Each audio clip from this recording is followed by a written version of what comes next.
said you better watch what you're doing, 'cause I ain't gonna stop when I'm moving. I'm headed to the top, I'ma do it. I'm headed to the top, I'ma prove it. And I could go all night, I'm sick of being nothing. All right, I'm gonna be something. I'll fight with every breath, trust me. I'ma be the one at the top, you can't touch me. I bleed with every word coming. I would rather die than be someone who's nothing. I'm the type of dude who will not remain nameless. I'm the type of dude who is headed for greatness. I'm the type of dude who could really make changes, 'cause I'm the type of dude that's becoming contagious. I'm the type of dude that will always be ageless. I'm the type of dude that will always feel shameless. I'm the type of dude that they say is fucking heinous, 'cause I'm the type of dude that you know is fucking dangerous. You are absolutely right. The way he went about it was absolutely wrong. Like, so, like I said, I'm not. Of my Jewish hatred that actually goes, other than the fact that why are y'all popping out of the sewers in New York City? Annunciation Catholic Church. You couldn't have called it pronounced Catholic Church? Yeah, pronounce the Catholic. Okay, let's go ahead and lock up for the night. Sweet, finally. My 3-year-old's probably starving back at home. Wait, you left your 3-year-old at home by himself?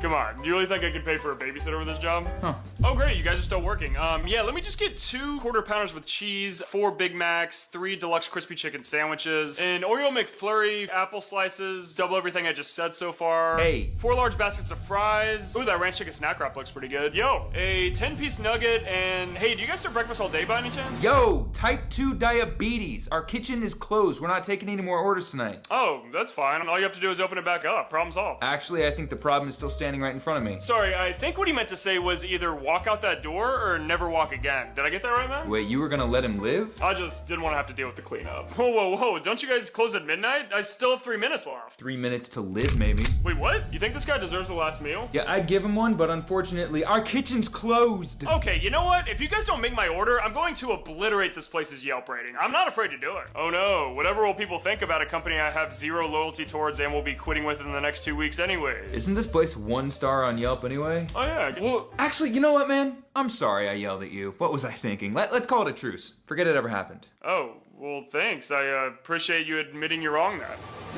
Oh look, now he's eating concrete. I guess he got his meal after all. The fastest service we've given all night. Okay, let's go ahead and lock up for the night. That's your side. Oh, shit. My bad. Hi, everybody. Sorry. That is, that right there. Yeah, that's kind of like, Waffle House at 3 a.m. But then again, it's every McDonald's everywhere, really. But it's not undeserved. Let's just be honest. People coming in with 2 minutes left and asking for 1,000 things are the bane of my existence. Oh. Hey, you can go fuck yourself. I just straight up, I'm just going to give you a double cheeseburger. You get your ass out that fucking door. I'm not playing no games with you. No. Hell no. No, they're a pain in the fucking ass.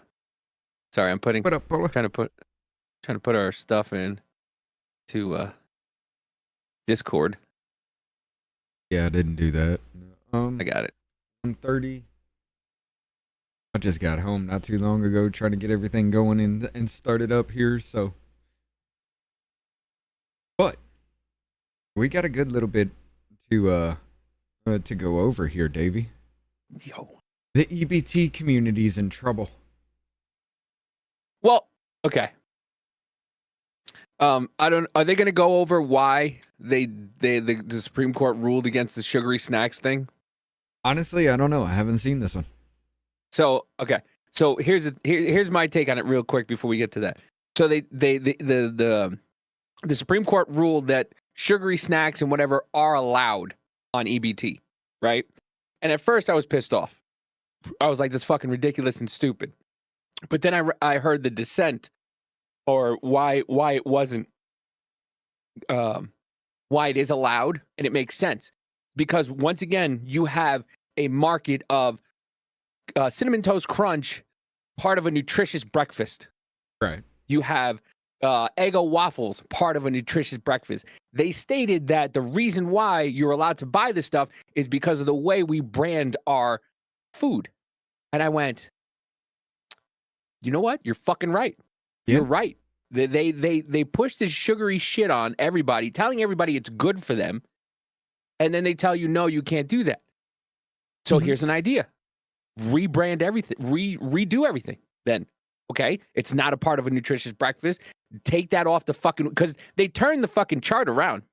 I don't know if you know that. They turned the fucking food pyramid around and put all the sugary shit on top of the pyramid and then brought it down to like, oh, fruits and vegetables are okay, but you know, all this fucking cornstarch and fucking bullshit, corn syrup shit and everything like that. Oh, it's good for you now. Yeah. Well, then fucking change it. Well, Change it. that's why Americans fat. Yeah. But yeah. That's still fucking there. Why? Hold on. There we go. I can't get rid of that. All right.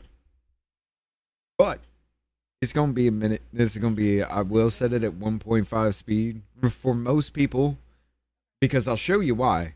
We are in simple gaming. This is a little bit different for simple gaming here. A little bit more, you know, a little different content than y'all are used to for this. But I'll show you why I'm setting this at 1.5 speed. It's fucking horrible. Are they that slow? Dude, you thought McConnell was bad?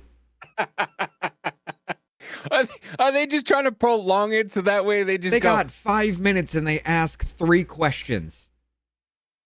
Because they got nothing on it. They ain't got shit on it. That's you thought why. McConnell was bad? Listen to Hank Johnson at normal fucking speed. It's like literally watching paint dry in an audible form. It's fucking horrible. But They were just I'll trying to show you that. They're just trying to stretch out the 2 hours. You know they're going to go on break soon, right? I think it's the end of this week. They go. I'm pretty sure. I think it's I think they go on break for 2 the months holidays. Not for the holidays. But a couple of weeks for the holidays. I We're think talking about House and Senate. We're not talking about the Supreme Court. Yeah, the Supreme Court is going to be gone for a minute. yeah, but they go away for until September, I believe. I think this is it until September. Oh, if that's the case, y'all motherfuckers. I don't know. Yeah, it's their summer break is coming up. It's as bad as the referees in the Yeah, it's dude, the WNBA's. Whew, Caitlin Clark's gonna leave, and everybody's like, I saw somebody go, "Hey, thank you, Caitlin Clark, for getting us the eyes. Now you can go away." I was like, Jesus okay, Christ. Good. Let her go away. Be some fucking thing for Nike or whatever it is, and then she'll just make fucking millions with her apparel because people are gonna continue to buy her shit, and the WNBA will be fucking nothing again. Yeah, because people are watching the NBA slowly kill itself on purpose.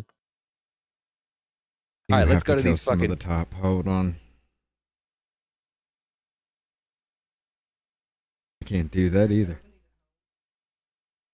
300 maybe. Well, fuck it. The more that happens, you know what? Let me do that real quick. Let me fill that up so I can actually see it on screen. Sorry, I am having to debug everything on the fly here real quick.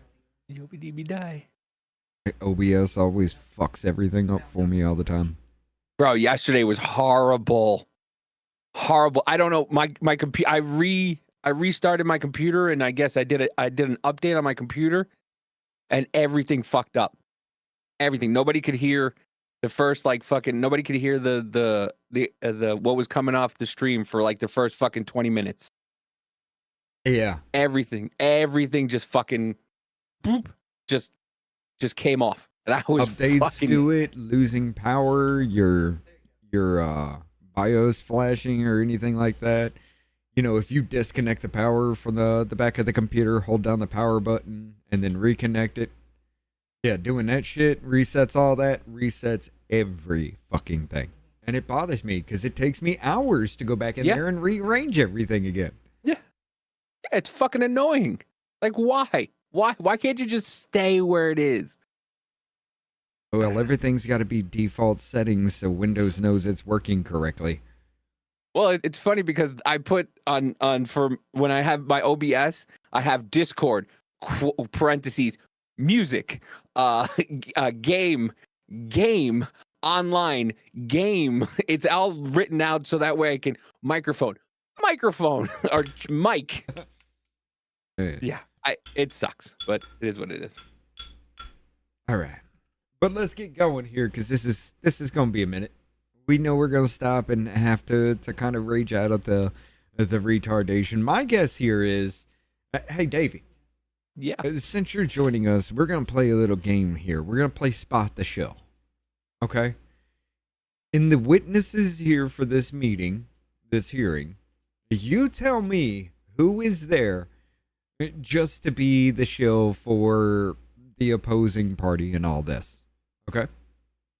The minorities, which would be Democrats. It's gonna be 4.3 seconds for all of them. I don't know. Well, if a Republican's asking a question and they don't answer, they're here for the Democrats. If a Democrat's asking a question and the Republican is... You only got till the end of opening statements to make the decision. Oh, okay. And by opening statements, you should already know. Now, if you know this, if you've actually watched these hearings, you know there is a certain... It's not a rule, but it is a generality. There is a certain number that they go by when they have these people do their opening statements. Not going to give you that clue or anything like that, but Davey, I want to see who you can spot the shill in this. Let's get this going. Opening statements from Chairman Burchett and the ranking member of this hearing, Melanie Stansberry. Hearing on government efficiency will come to order. I want to welcome everyone. Without objection, the chair may declare a recess at any time, and I recognize myself for the purpose of making an opening statement. Good morning. I want to welcome everybody. We are here to examine waste, fraud, and abuse in one of the largest government welfare programs. The Supplemental Nutrition Assistance Program, also known as food stamps, provides $100 billion annually in federal food assistance. Every dollar from this program is intended to help feed eligible individuals in need. That's not where every dollar goes, not by a long shot. In one state, food stamp enrollees own more than 14,000 luxury vehicles, including Lamborghinis and Bentleys, I may have due to to an turn off my eligibility camera loophole. for a bit And because in I didn't do the head 2024, change. $10 billion in food stamps benefits were improperly paid out by the states, which are charged with administering the program. The Government Accountability Office reports that these payments errors are mostly failures to verify recipients met all eligibility criteria, such as being in the country legally. Loopholes and incorrect payments are costly enough, but the tax dollars lost to outright fraud may be greater. For instance, the Government Accountability Office estimates. Just to show you, Davey. Yeah. You're keeping up with him right now, right? Yeah. You like Burchett, right? I do. We'll leave the light on. His voice is that slow. Estimated that trafficking in food stamps is a $5 billion annual industry. It sounds like it's on -25. Trafficking occurs when a crooked store owner profits off taxpayers by turning benefits into cash. For example, a customer swipes the EBT card for $200 in groceries. The clerk gives back $100 cash and pockets the difference.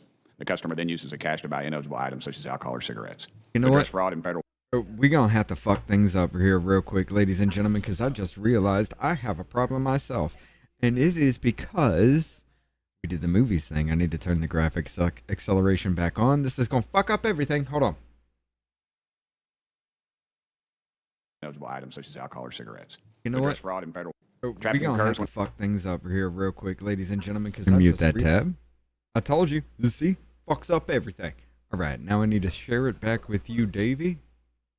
I'm sorry, that's definitely going to help with everything that's happening. You're not going to see any flashes in the backgrounds. Hard relic acceleration will be great here. Let's go. A crooked store owner profits off taxpayers by turning benefits into cash. For example, a customer swipes the EBT card for $200 in groceries. The clerk gives back $100 cash and pockets the difference. The customer then uses the cash to buy ineligible items such as alcohol or cigarettes. To address fraud in federal benefit programs, the President created in March the White House Task Force to eliminate fraud led by Vice President Vance. Do you not hear it? Building on Doge efforts, the task No. Hold on. I don't have anything. Hold on. Camera. All right, you know what? I'm going to drop and bring it back. Hold on. It's always this fucking way. Every damn time. I hate this shit. I hate this shit. I hate it. I hate it. I hate it. I hate it. I sent you the picture. Oh, and now I'm fuzzy. Why can't shit just work? Why can't shit just fucking work? Drop and come back. Give us a second, guys. The troubleshooting in the background that we have to do for this shit is insane.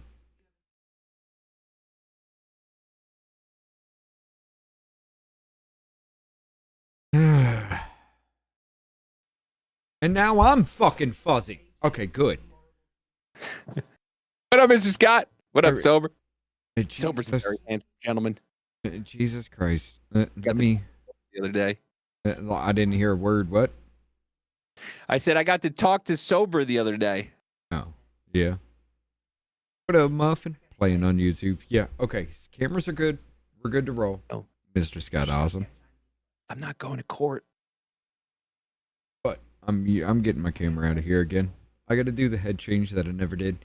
Let's keep going because we're fucking everything up as it goes. So why not? Task Force is working to eliminate data silos that make it hard to access the data needed to verify recipient eligibility and to flag potential fraud.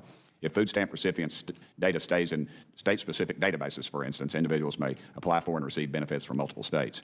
That's why Agricultural Secretary Brooke Rollins requested food stamp beneficiary and transaction data for the past 5 years from all 50 states and Washington, D.C. Data came in from 29 states, nearly all under Republican governments, including my own state of Tennessee.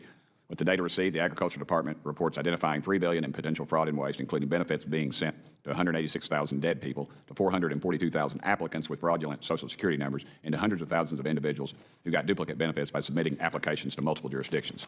But we do not know the full extent of the problems because many states, including some of those with the most food stamps beneficiaries like California, refuse to comply with Agriculture Department's data request. And that's very disappointing. The fight against fraud should not be a partisan issue. That's why yesterday I sent request letters to the non-compliant states with the highest number of food stamp beneficiaries.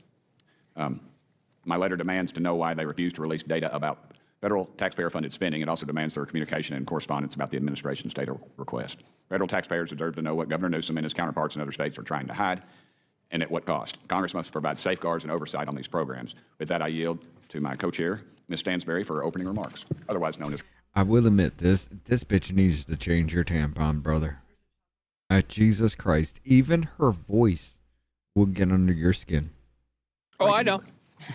All right. Well, good morning, everyone. Thank you, Mr. Chairman. Thank you to our witnesses for being here today. And it's great to finally have a formal hearing again and be on the record, as this subcommittee has had a long absence from formal hearings. In fact, by our count, it's been 8 months since this committee has been on the record. And so I want to congratulate the chairman on his first official hearing. And I am eager to get into this conversation. And certainly there are lots of bipartisan efforts that can be identified to address waste, fraud, and abuse in federal programmings and to root out improper payments and fraud in federal support programs.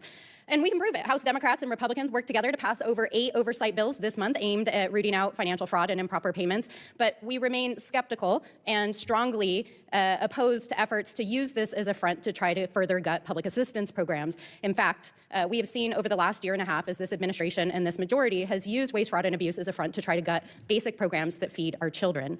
I think that all of us can agree that in one of the wealthiest countries on planet Earth, there should not be hungry children. But over the last year and a half, we have seen one of the most dramatic increases in hunger in the modern time. In fact, recent reports have revealed that the United States is experiencing the highest rates of hunger since before the pandemic.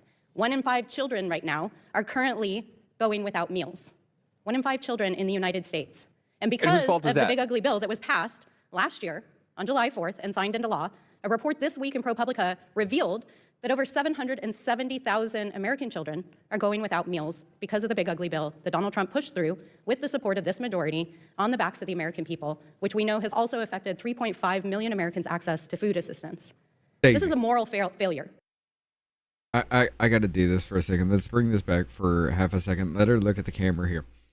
Whose fault is that, though? Is that the child's fault? Is that the government's problem to provide for that child?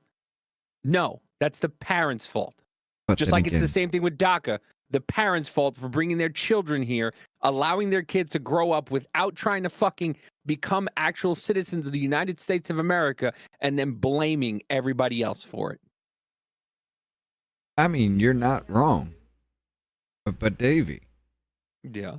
We must provide food and housing for every human, or for every person here in America, so that we can use that as actual leverage when we have problems with bills that we don't want to pass, so we shut down the government so the government doesn't pay you the money that it needs to pay your rent, pay your food and everything like that.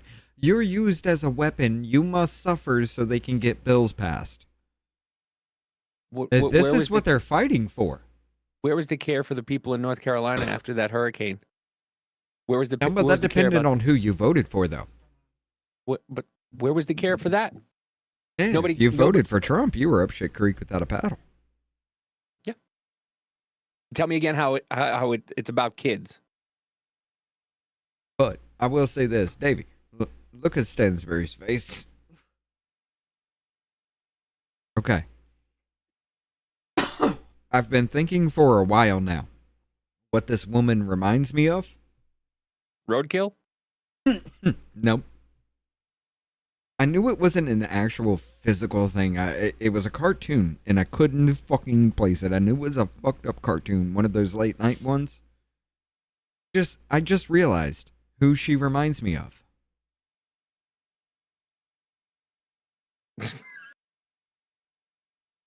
Come on, man.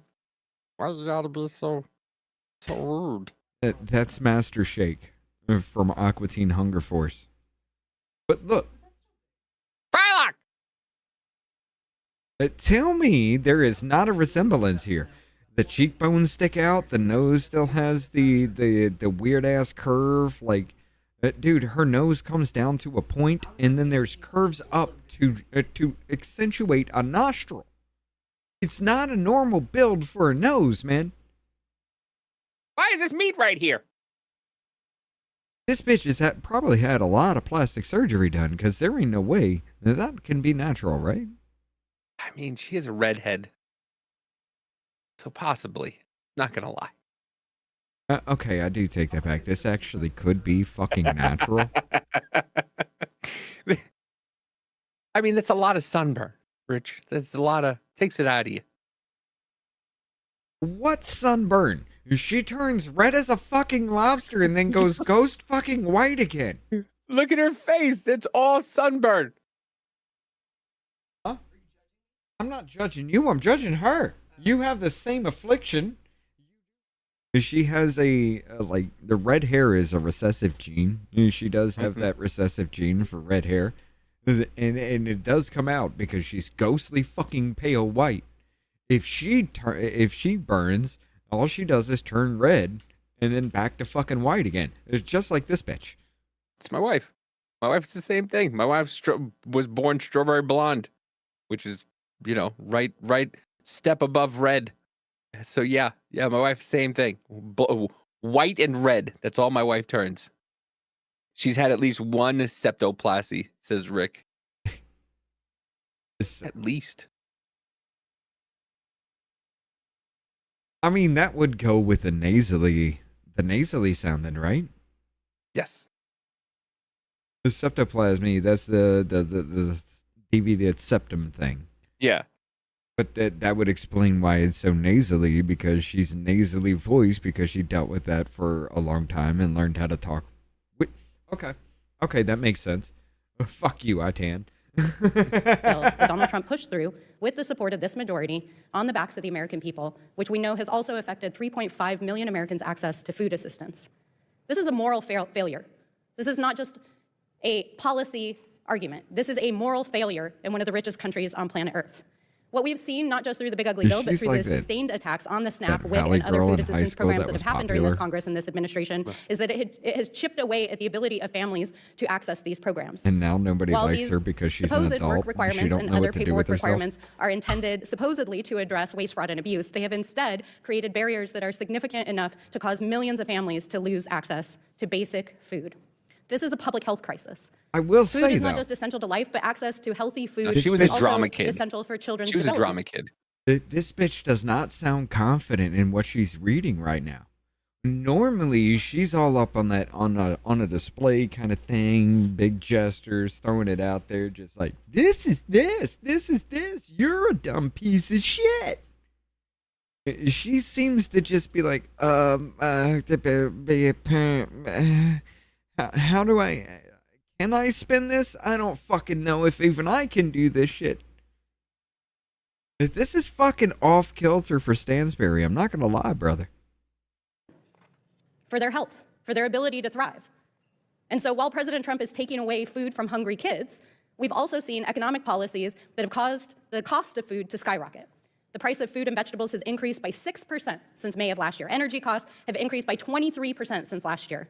And when you couple that with cuts in access to healthcare, cuts in access to food assistance, cuts in access to educational assistance, and the fact that yesterday the President of the United States failed to show up to sign a housing bill that was bipartisan that would have helped millions of families across the United States access housing assistance, we have never seen in, I believe, modern times, an administration that is so anti-family and so anti-working family as we've seen over the last several months. It is hurting our children. It is on the backs of our people. Meanwhile, we're back to this DOGE subcommittee. DOGE has effectively been killed within the administration because of the significant breaking of the law that has happened over the last year and a half of laying off workers, gutting programs, and doing so without congressional consent. Court orders have ordered them to rehire, to rebuild, and yet this administration continues to ignore the law. And here we are, once again, attacking a fundamental program that supports our families. If we were actually serious about rooting out waste, fraud, and abuse, we would be investigating the 21 inspector generals who were fired by this administration. You want to talk about, okay, look. I'm kind of oddly interested in this myself because there was a point in my life where I was fucking homeless. My father had passed away. I had come back here to take care of him. He had passed away. I had nowhere to fucking go. Not even in my own father's house. Because my father's house, after that, was condemned. Now, I sat in my car. I slept in my car. Yes, it was on his property because there's nobody there that can complain that somebody's squatting. I slept in my car. I showed my application. I showed pictures of my applications into places. I went in to get food stamps, brother. Mm-hmm. A single male and no children, homeless. You can't even get the bare minimum of $200 a month. But I was told a single female and no children, homeless, it can get at least $500.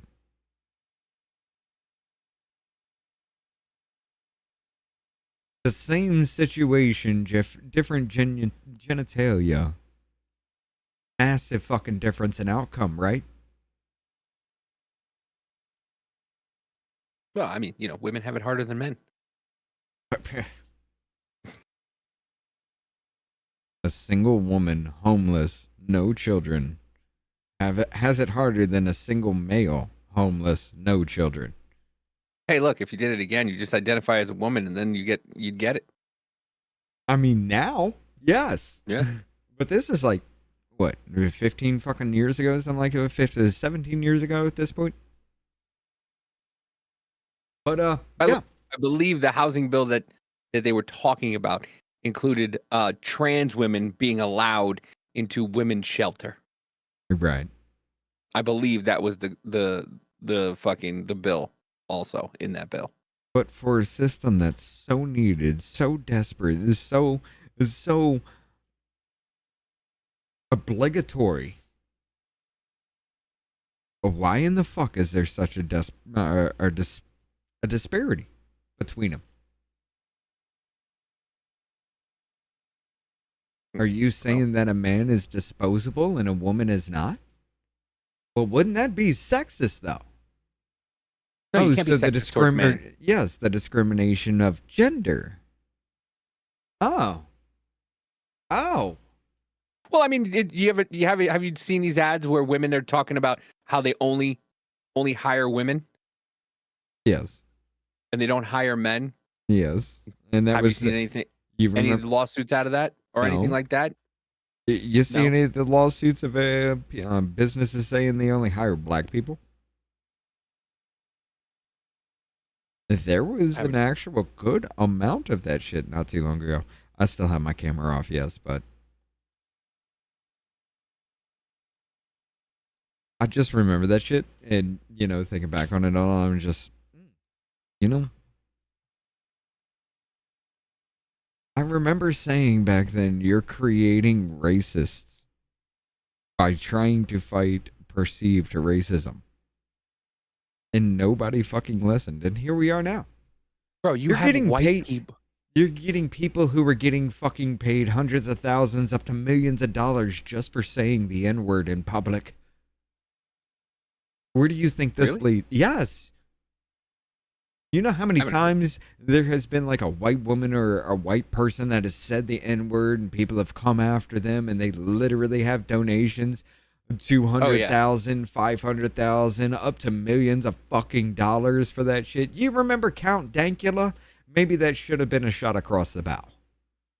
Remember when Carmelo Anthony's family raised almost $1 million and then they shut down the GoFundMe for Austin Metcalf's family, Right. or Yeah. at least tried to? Yeah. But let's go back to this. We're squirreling the fuck out.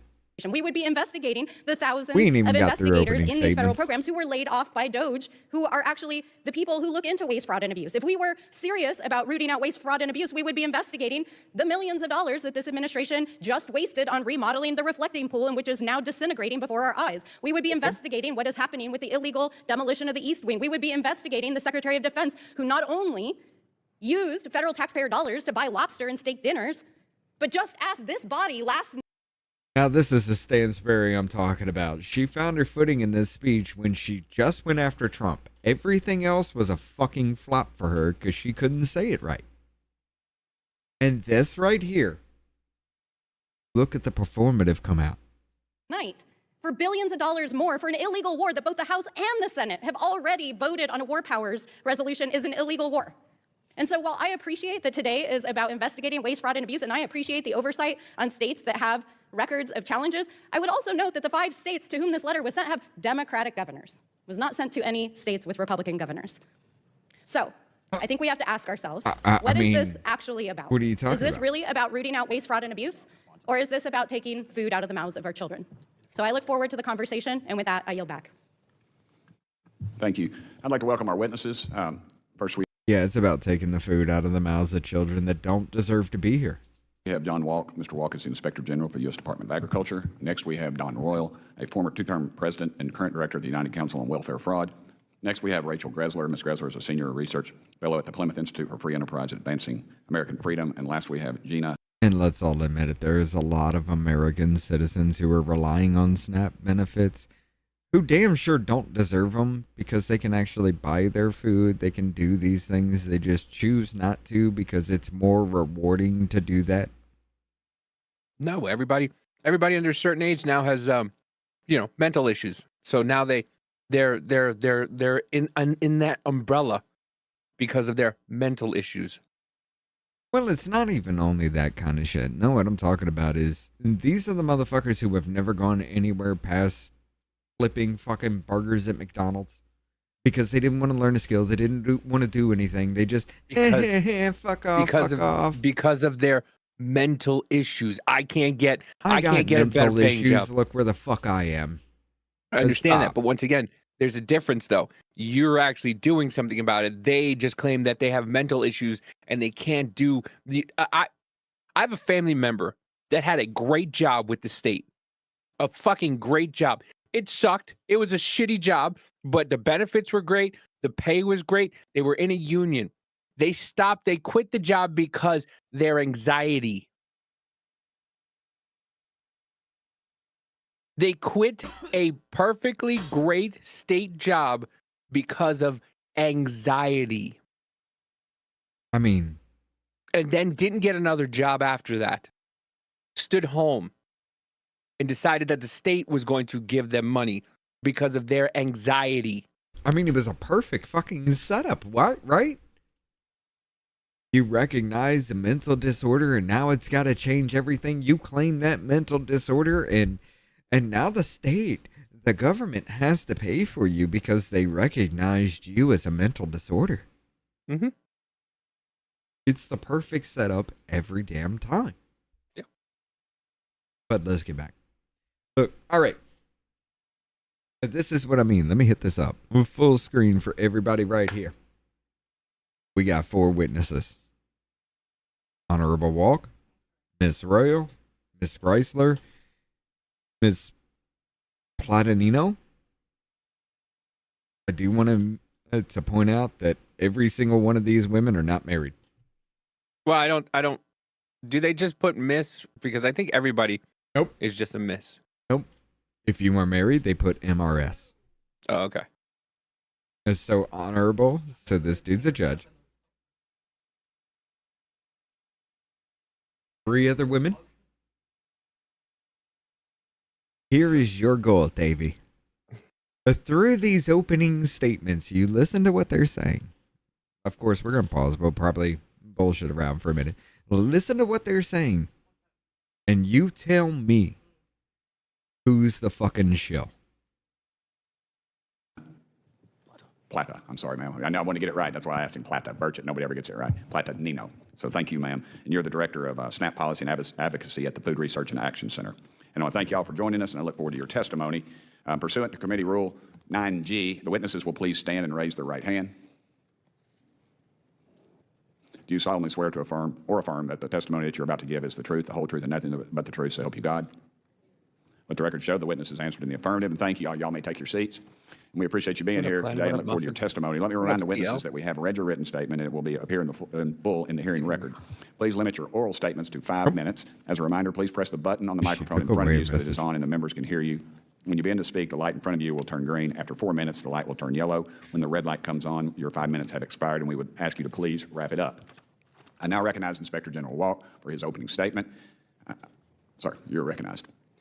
Chairman Burchett, Ranking Member Stansberry, and members of the subcommittee, thank you for inviting me to testify on Supplemental Nutrition Assistance Program, SNAP fraud. SNAP fraud is a reprehensible crime that squanders the compassion of American taxpayers who fund the program and robs from those low-income Americans who qualify for SNAP benefits to feed themselves and their families. SNAP fraud is not confined to a single individual who engages in deceptive practices to apply for SNAP benefits they're not eligible for. Perpetrators of SNAP fraud include highly organized, tech-savvy, sophisticated criminals that steal enormous sums of money.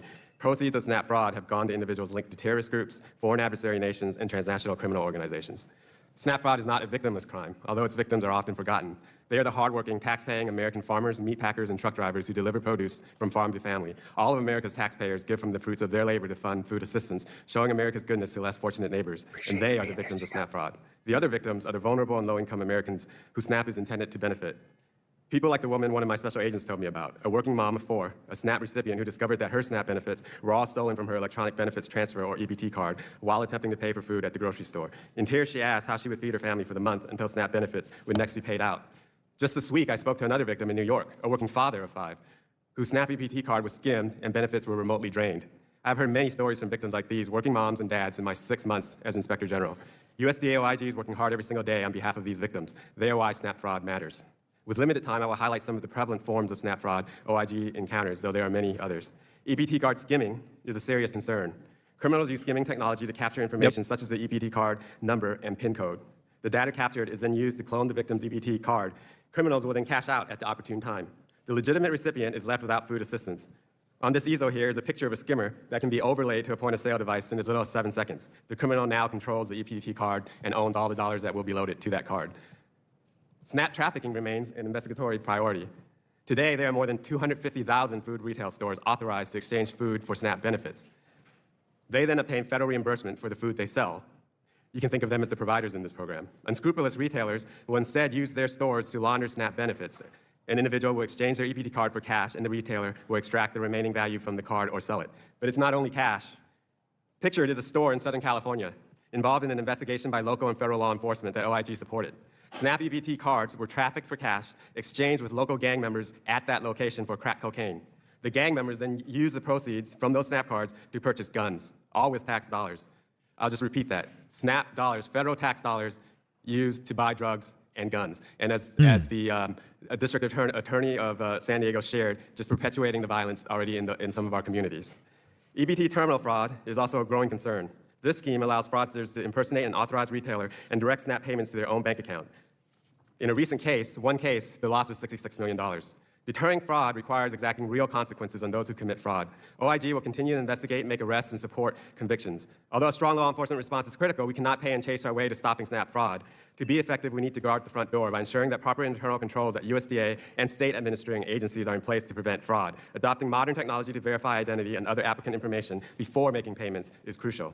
In addition to the ability to identify and prevent SNAP fraud, we would benefit tremendously from improved information sharing between the federal government and the states. Although USDA maintains data on authorized retailers, individual states maintain data on their own program participants, and access to this information would allow federal oversight to evaluate the effectiveness of internal controls at the applicant level and help fix vulnerabilities. Finally, low-tech security measures associated with SNAP are outmatched by high-tech schemes. Fraud identification, detection, and prevention systems should be updated to meet the tactics and tools of modern fraudsters. Thank you again for the opportunity to testify before No the subcommittee sugar-free on this crack. important topic. I would be pleased to answer any questions you may have. Thank you, General. Ms. Roll, you're recognized, ma'am. Chairman Burchett, Ranking Member Stansberry, other members of the subcommittee, thank you for the opportunity to appear before you today. The United Council on Welfare Fraud is the only national organization of investigators dedicated to protecting public assistance from fraud, waste, and abuse. We are the professionals dedicated to the prevention, investigation, and prosecution of fraud, safeguarding billions of taxpayer dollars to ensure our nation's welfare programs remain strong to assist those in need. I appear before you today as a certified welfare fraud investigator with nearly 2 decades of experience, representing hundreds of investigators who spend their days in the trenches fighting the war against fraud, also advocating to ensure the laws and regulations that are supposed to be supporting these efforts do so. Unfortunately, too many of the safeguards of our nation's SNAP program have been weakened, delayed, or inconsistently implemented. The result is predictable, benefits have been exploited, and public confidence has eroded.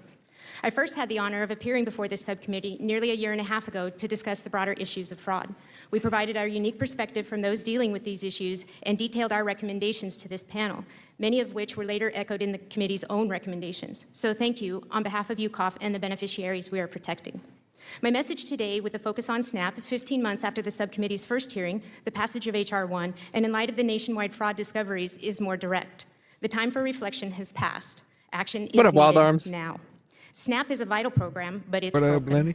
Congress has held hearings. Appreciate you being here, buddy. GAO has issued reports, and for its part, UCOF has submitted detailed recommendations to congressional committees, including this one, to the White House Task Force to Eliminate Fraud, and several cabinet agencies. The bottom line, SNAP and the beneficiaries who rely on it need you to act. So what is missing? Where is the disconnect? Action, accountability, and support. Growing up, like you, my family taught me that actions speak louder than words. But even more so, what actions we take on a regular basis form our habits, and that creates our character, illustrating our priorities. When every week brings another screaming headline on another uncovered fraudster, what does this tell us about where we stand on curbing the incidence of SNAP fraud? If we care as a people, we act. If we don't, the results are predictable. I'd like to share a brief anecdote. One of my colleagues recently brought a case to our attention that illustrates several of the ongoing problems in SNAP. One addressed a one-bedroom efficiency, had 27 SNAP and 12 Medicaid beneficiaries. Logic would suggest it's impossible for all of those beneficiaries to live in a one-bedroom apartment. But this is the program we have fostered. These are the types of circumstances that we're dealing with. Or take another case that is a remnant of the COVID era, long after the end of the public health emergency. There is nothing an investigator, based on current federal policy, can do to prevent a SNAP beneficiary from using their EBT benefits to have eligible items delivered to someone else in another state. So, a recipient with an EBT card issued from Nebraska can order a case of Red Bull on Walmart, Amazon, DoorDash, or Uber Eats and have it delivered to or picked up by someone in Kentucky. This was permitted during the pandemic, but it's one of the few COVID-era policies that has not been. So I'm trying to look for, because I saw a video of how they do the scam, right, with EBT and stuff like that. And yeah, one of the things is they take your shit, they take your card, your information, and they go online, buy shit with your EBT card, have it sent, so it looks like you're sending the person shit. So they goes, no, they sent it to me, and they go, no, I never sent it to you. No, it's their card. We had a conversation, and they sent me, stuff. It's like. And then they'll fabricate that conversation. Yeah. That's why you get the spoofing. That's why you get those calls that are just randomly, hey, you sit there, hello, click. It's 10 seconds. It lets them know that your line is active and they can spoof your number. Yep. You don't know how many times I've raged out because I've gotten a weird ass fucking text from spoofed numbers. And I'll just rage the fuck out, and the dude would be like, what the fuck are you talking about, dude? What is this? And I'll just be like, all right, cool. So I know what's going on here. Your number has been spoofed. I got a call from this number. It lasted for 10 seconds. I got a text from this number. It seemed fucking weird, like just some kind of advertisement or some bullshit, just phishing, phishing scheme. Your number's been spoofed. You might want to talk to your phone carrier about that. Well, my apologies. Have a good day. The way they were explaining it, basically on when I saw the video, was you go and you bring your food stamp, not the card, but like they give you out, they give people like a certificate to spend at a market, right? Right. So what they'll do is they'll buy, say, a $50 like certificate, and they'll hand out like 3 or 4 of them to people depending on their situation. What they do is they'll pay them $30 cash for each one that they get. Yeah. And then they'll take it, they'll purchase stuff with it. So then now they have the stuff, and now the government has to repay them. The people who are selling the shit, they have to repay them. Meanwhile, they're using the ones that they bought off them. By the way, it was a Chinese lady who was doing this. They will take the certificate and then they will use it on stuff for them, and then they will get the government. So they're double dipping, and they do it a lot. Yeah. A lot. It's just not a one-time thing. They do it all the fucking time, especially at these little markets like that. Well, I mean, you're not really watching them. You're looking at big places like Walmart. Yeah. Rescinded, and it's fraud. Benefits delivery should be restricted to the beneficiary's address of record. It's one of the few safeguards the program has, and convenience of this sort only encourages fraudulent behavior. My written testimony that builds on your cost comments last year, and I promise I won't go point by point, but rather refer it to you as it represents a perspective of those fighting the daily battles for all of us.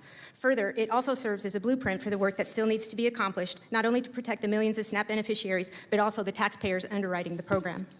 We urge Congress to legislate where authority is needed and protect funds for program integrity. We urge USDA to fully implement the laws and uniformly enforce its regulations. Similarly, CMS must resolve the uncertainty fragmenting SNAP and Medicaid cases due to its inaction. To enforce all of this, the subcommittee, in coordination with authorizers and appropriators, should require written plans with named officials, measurable milestones, public reporting, and consequences for missed deadlines. Program integrity and compassion are not competing values. Strong oversight of SNAP program protects taxpayers and recipients. Both parties have a stake in the continuing viability of this program. Thank you, Mr. Chairman. The dedicated professionals at UCOF are committed to helping you and your colleagues preserve SNAP and the rest of our country's social welfare programs. And I welcome questions from you and your colleagues. Thank you, Ms. Roll. Ms. Gressler, you are recognized for 5 minutes, ma'am. Chairman Burchett, Ranking Member Stansbury, and members of the committee, good morning, and thank you for the opportunity to be here today. Holy cow. My name is Rachel Gressler, and I'm a senior research fellow at Advancing American Freedom. The American people must report every dollar they earn. Ma'am, who are you looking at? And they face penalties, Stop audits, staring and at me, prosecution Swan. if they don't pay the right amount. Yet, there's remarkably little accountability for the $4.2 trillion taxpayer dollars that the Washington redistributes across about 100 federal benefit programs. This lack of transparency and accountability is the central problem underlying waste, fraud, and abuse. All right, there she goes. She's got it under control That's the now. amount that the federal government reported last year in improper payments. And it's equivalent to about 8 weeks of gas and groceries for every household in America. That figure doesn't even include programs that aren't measured or fraud that goes undetected. The GAO reported that taxpayers lose up to $521 billion per year. At the upper end, that's almost 2 months of housing payments for every household in America. It's understandable that many hardworking Americans are frustrated when they struggle to afford ordinary expenses, even as the government fails to safeguard their taxes. Today, we're talking about the SNAP program, which has exploded over the past 15 years. This growth can't be explained solely based on need. The poverty rate has declined since 2008, and yet the percentage of people on SNAP benefits has increased over 50%. With the explosion in spending has come a 5-fold increase in improper payments, a 10.9% improper payment rate last year, equal to $10.2 billion. Damn. The incentive problem is obvious. The states decide what to spend, and the federal taxpayer foots the. She says it with such ease, like, yeah, just $10 million worth of fraudulent payments. And nobody says anything. Nobody. What? 9/10 of the people in this country will never watch this or will never have any idea what's going on here. And we'll just keep fucking blaming bullshit after bullshit. Every time I hear numbers, every time it's 10 billion, 5 billion, 4 million. How come we're not upset about this? You guys are worried about a fucking $17 million on a fucking to fix the whatchamacallit, that fucking pond in front of the Lincoln Memorial. You guys are up in arms, but $17 million. None of you are fucking talking about the $10 billion plus in fucking SNAP benefit scams. Not a word. Nobody gives a fuck. Meanwhile, they're actively fucking vandalizing and destroying that shit, though. Yeah. If they're attacking it, they're throwing nitrates in there. They're trying to get the algae to come back. They're destroying the liner. There are pro-algae fucking protests. Like, what the fuck? You got people standing outside the goddamn reflecting pool, sitting here saying, "Go algae! You're fighting Trump. You're our biggest fucking champion right now." Like, what the? Okay, I'm exaggerating with all that, yes, but no. I'm not exaggerating with that. You're half kidding, because there are people like that. I mean, there was three fucking idiots that I saw, but still, the fact that anybody would be pro-algae. Dude, there was one video I saw where not only did they dye their hair green, if they dyed their entire fucking skin green. Do you understand the insanity that has to come from that? They're all on medication. There is not... I don't think, to be honest with you, there is not one far leftist who's not on some kind of SSRI. Dude, over fucking whelmingly, Democrats actually admit that they have some kind of undiagnosed mental fucking illness. Over fucking whelmingly. Now, there are arguments for it. So Democrats don't want to admit it, but they'll admit it to everybody else. They just don't want to see a doctor about it, whereas Republicans will, because it is somewhat of an inverse, not a one-to-one situation, but it is somewhat of an inverse when you look at it, because Republicans will actually say, yeah, I'm mentally ill, but at least I'm seeking treatment. It's not one-to-one in every comparison for that kind of situation, but yes, overwhelmingly, liberals will say they have an undiagnosed mental illness. Openly say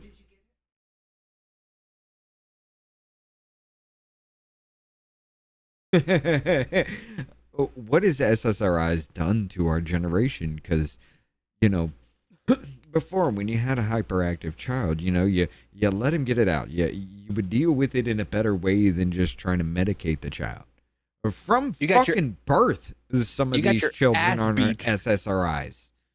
You got your fucking ass beat. Yeah, they have fucking what? Like 5-6-year-olds who are hyper, and they're just like, let's put them on some medication. Child. Oh, he's 12 years old. He can't concentrate in school. Throw him on some meds. Oh, by the way, he plays with dolls. He's a girl.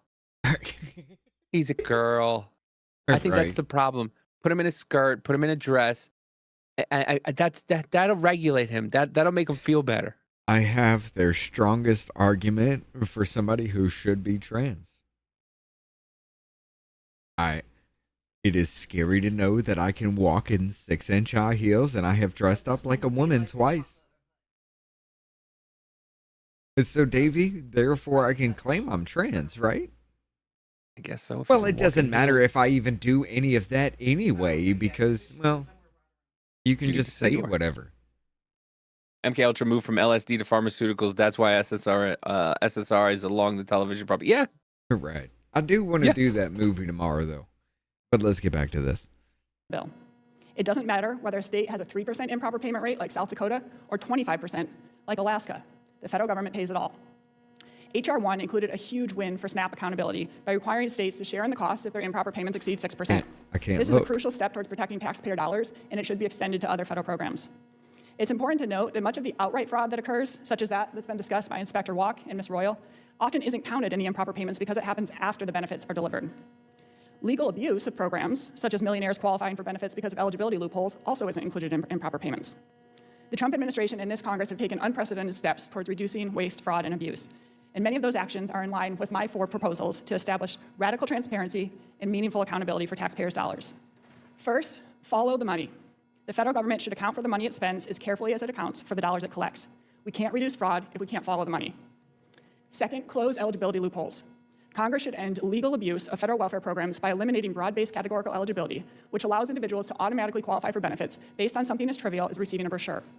The Department of Agriculture estimated that this loophole allowed 5.6 million individuals who were not eligible under federal standards to nonetheless receive SNAP benefits. The No Welfare for the Wealthy Act of 2025 would reduce this abuse by requiring households to meet federal standards for SNAP benefits. Third, measure improper payments accurately and consistently.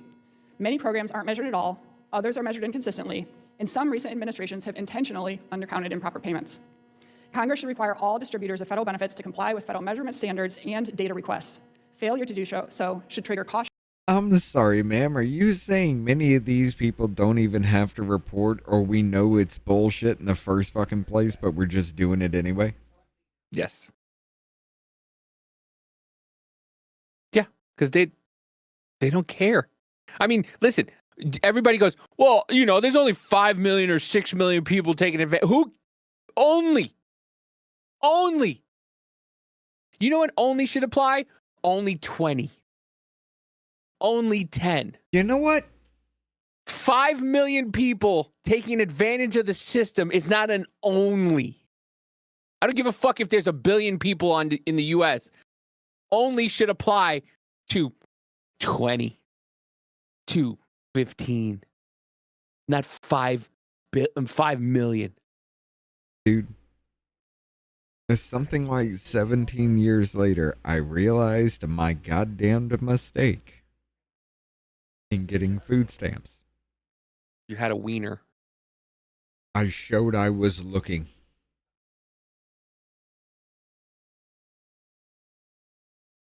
Why? Why would I actually do something for you? I mean, if I'm scamming, right? Why would I do something for you if it's only going to benefit me for a month, maybe 2? Why would I go about doing the paperwork if we know you're just going to come off of this in a month or 2? Well, I mean, I remember I used unemployment for like unemployment is different. That's temporary. Yeah, but the like SNAP can be permanent. Yeah, but once again, but they're kind of on. I used unemployment, and they kept asking me every time if I was looking for work. All you had to do was say yes. Yeah, and that's it. And they would you had to prove nothing. You had to keep track of nothing. You had to give them nothing. The only thing you had to do was hit yes.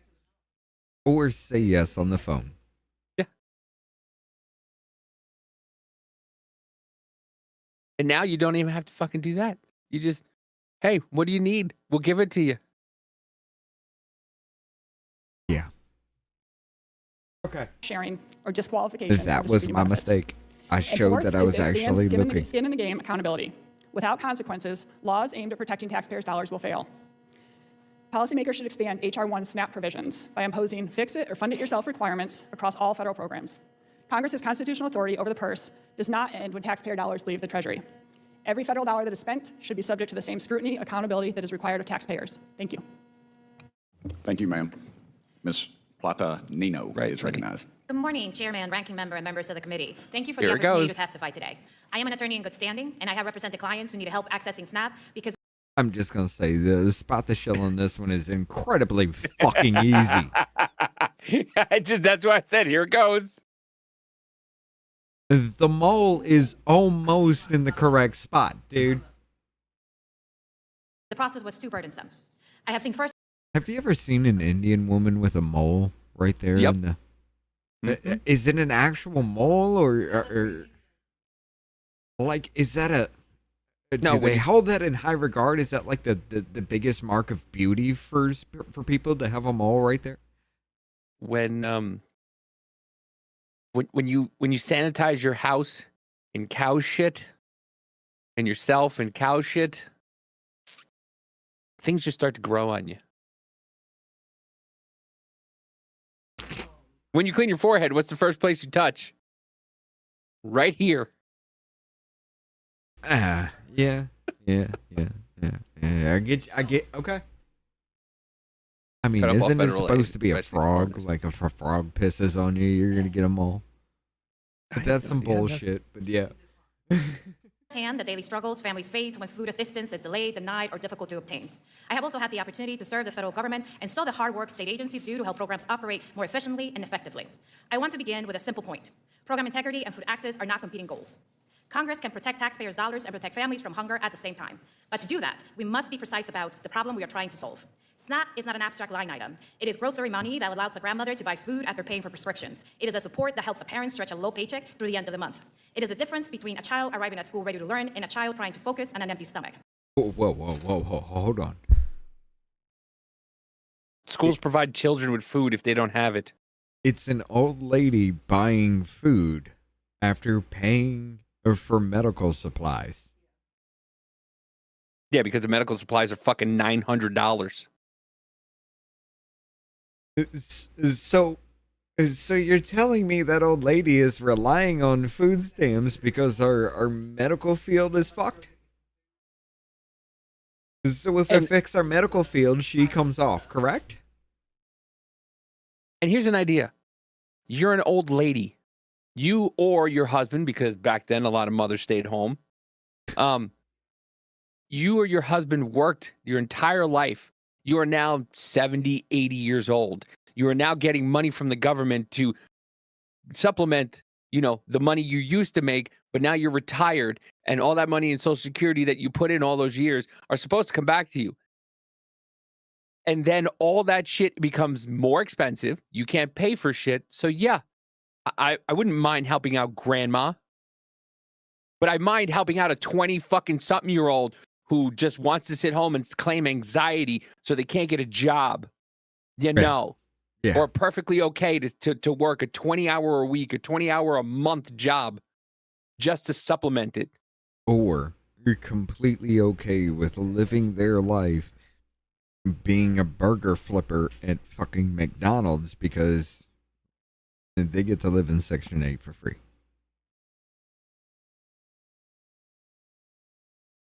And that goes for a lot. Because that's not only the black race. Because I say Section 8, people think black. Nope. And then turn around and floss. Oh. You mean like this? Hold on. Let me put this full screen for everyone. Davey, who is this? Oh, on my screen? Yeah. Oh, that's the mother of the child. That was Cohen Wiley's mother, flashing cash donations received at Cohen's memorial. The child that was just recently killed by police in Mississippi is at her child's funeral, flaunting money that she received. Yeah.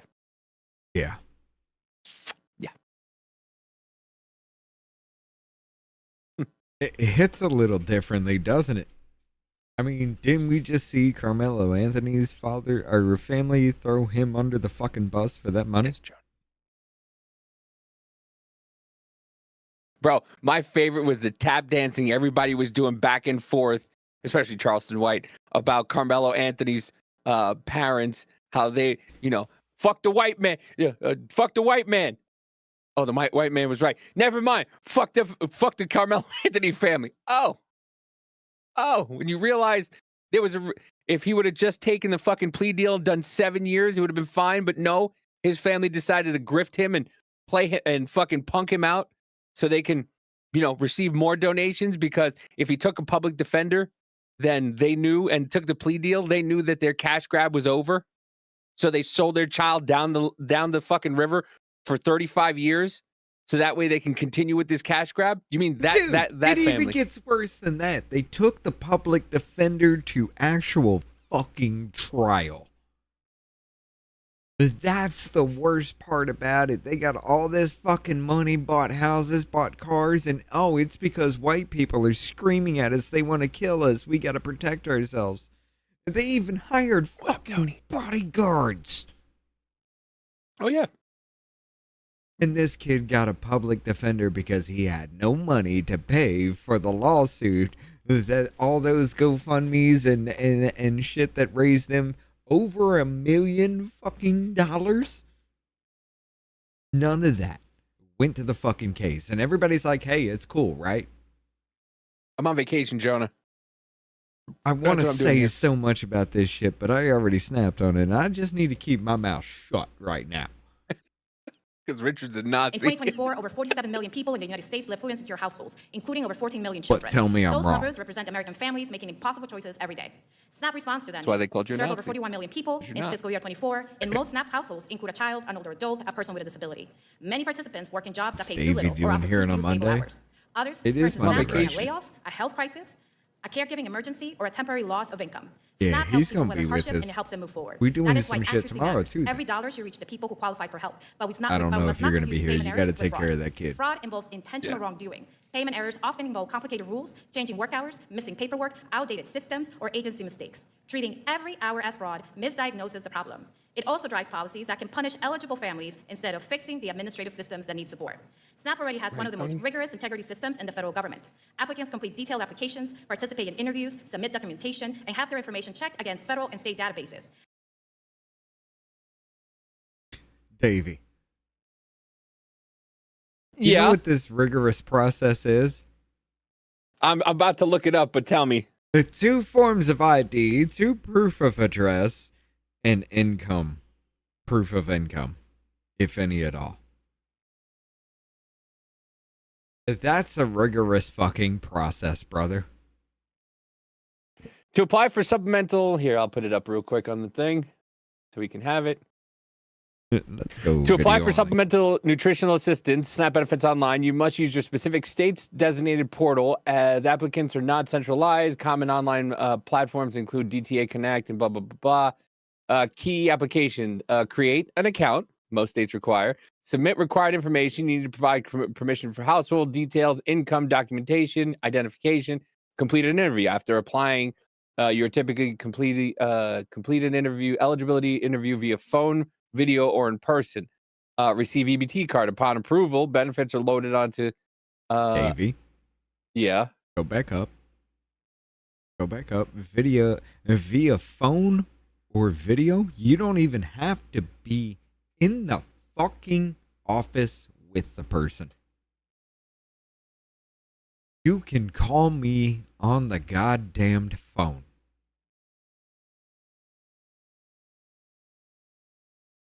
What? So you're not going to show any effort whatsoever to even show the fuck up.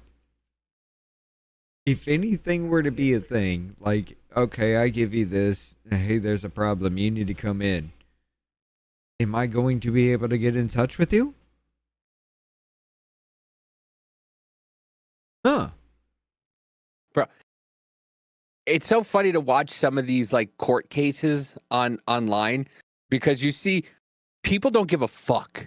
When they're not in a courtroom or one of those they just don't care. There's women I saw a woman just sitting there smoking a blunt while she was in child court. She was in child court for her children and she was smoking a blunt. It just... You know what? I'm just going to go ahead and say it. I already know. And it doesn't surprise me. And every single person out there knows what I mean when I say that. States conduct ongoing reviews, and the SNAP quality control system re-examines tens of thousands of cases each year. When states identify errors, they must correct them, and where required, submit corrective action plans. The greatest fraud threat facing SNAP households, as my colleague said, today is organized benefit theft. Criminals skim, clone, and fish EBT cards, then drain benefits from households that have already proven their eligibility, costing billions of dollars in taxpayers' money. Behind every claim is a household that expected to buy groceries and instead found an empty account. Congress should focus on the vulnerabilities that actually harm families and taxpayers. That means accelerating chip-enabled EBT cards. Congress should also protect the administrative capacity that makes integrity possible. States reduce errors when they can hire trained eligibility workers, modernize outdated systems, answer phones, process documents on time, and conduct meaningful quality reviews. Cutting administrative support, as H.R. 1 has done, by shifting an additional 25% to states while demanding greater accuracy, You runs can counter smoke to a the goal of blunt if you have accountability. those little brats Finally, too. Congress should Probably. evaluate SNAP performance with a full set of measures: payment accuracy, benefit theft, But I mean, timeliness, that's the problem. You access, got too return, high to be a customer parent. service, and participation among eligible households. A state can lower an error rate by making the program harder to access, but that does not mean it has improved I'm gonna integrity. go too It may far if I simply keep mean going. eligible people gave up, missed an interview, could not reach a call center, or lost food assistance because of paperwork. The right standard is clear. SNAP should be accurate, secure, timely, and accessible. Families should not have to prove their hunger repeatedly through unnecessary barriers. States should Davey. Yeah. You shouldn't have to prove that you need this. You shouldn't have to prove your hunger through unnecessary barriers. You mean like 2 forms of ID? Two proof of residence, whether it be a bill or whatever, you know. You got to bring 2 pieces of proof of residence there, and any income, if you have it at all. Those are the unnecessary fucking barriers that she wants to take the fuck away from the system.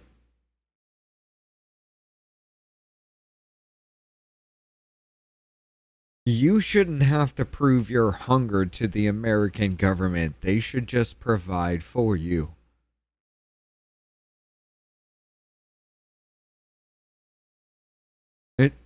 Do you understand the insanity behind that claim?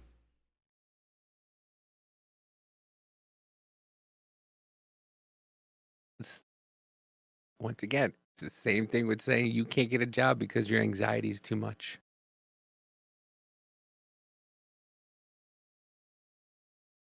We'll see how it works out in New York before we put it fucking nationwide. How about that? Give me 1 minute. I'll be right back. All right. not have to choose between service delivery and fiscal survivors. Taxpayers should not expect oversight that targets real risk, not policies that shift costs onto families with the least ability to bear them. SNAP works when it reaches eligible people and protects public resources. We can strengthen both. I urge you to invest in secure payment technology, restore and preserve strong federal state administrative support, measure what truly matters, and keep the human impact at the center of every integrity discussion that has caused over 4 million individuals losing SNAP benefits since the passage of H.R. 1. Thank you, and I look forward to your questions. What up, Tony? Hey. Thank you, Mayor. I will say this exactly, Wes. The only reason I'm still not on EBT is I voluntarily told them that I made too much money. They required no verification at all here. Once you're on it, you're on it. You don't have to. You can continue to make absolutely no goddamn documentable fucking proof of anything. You can still do it.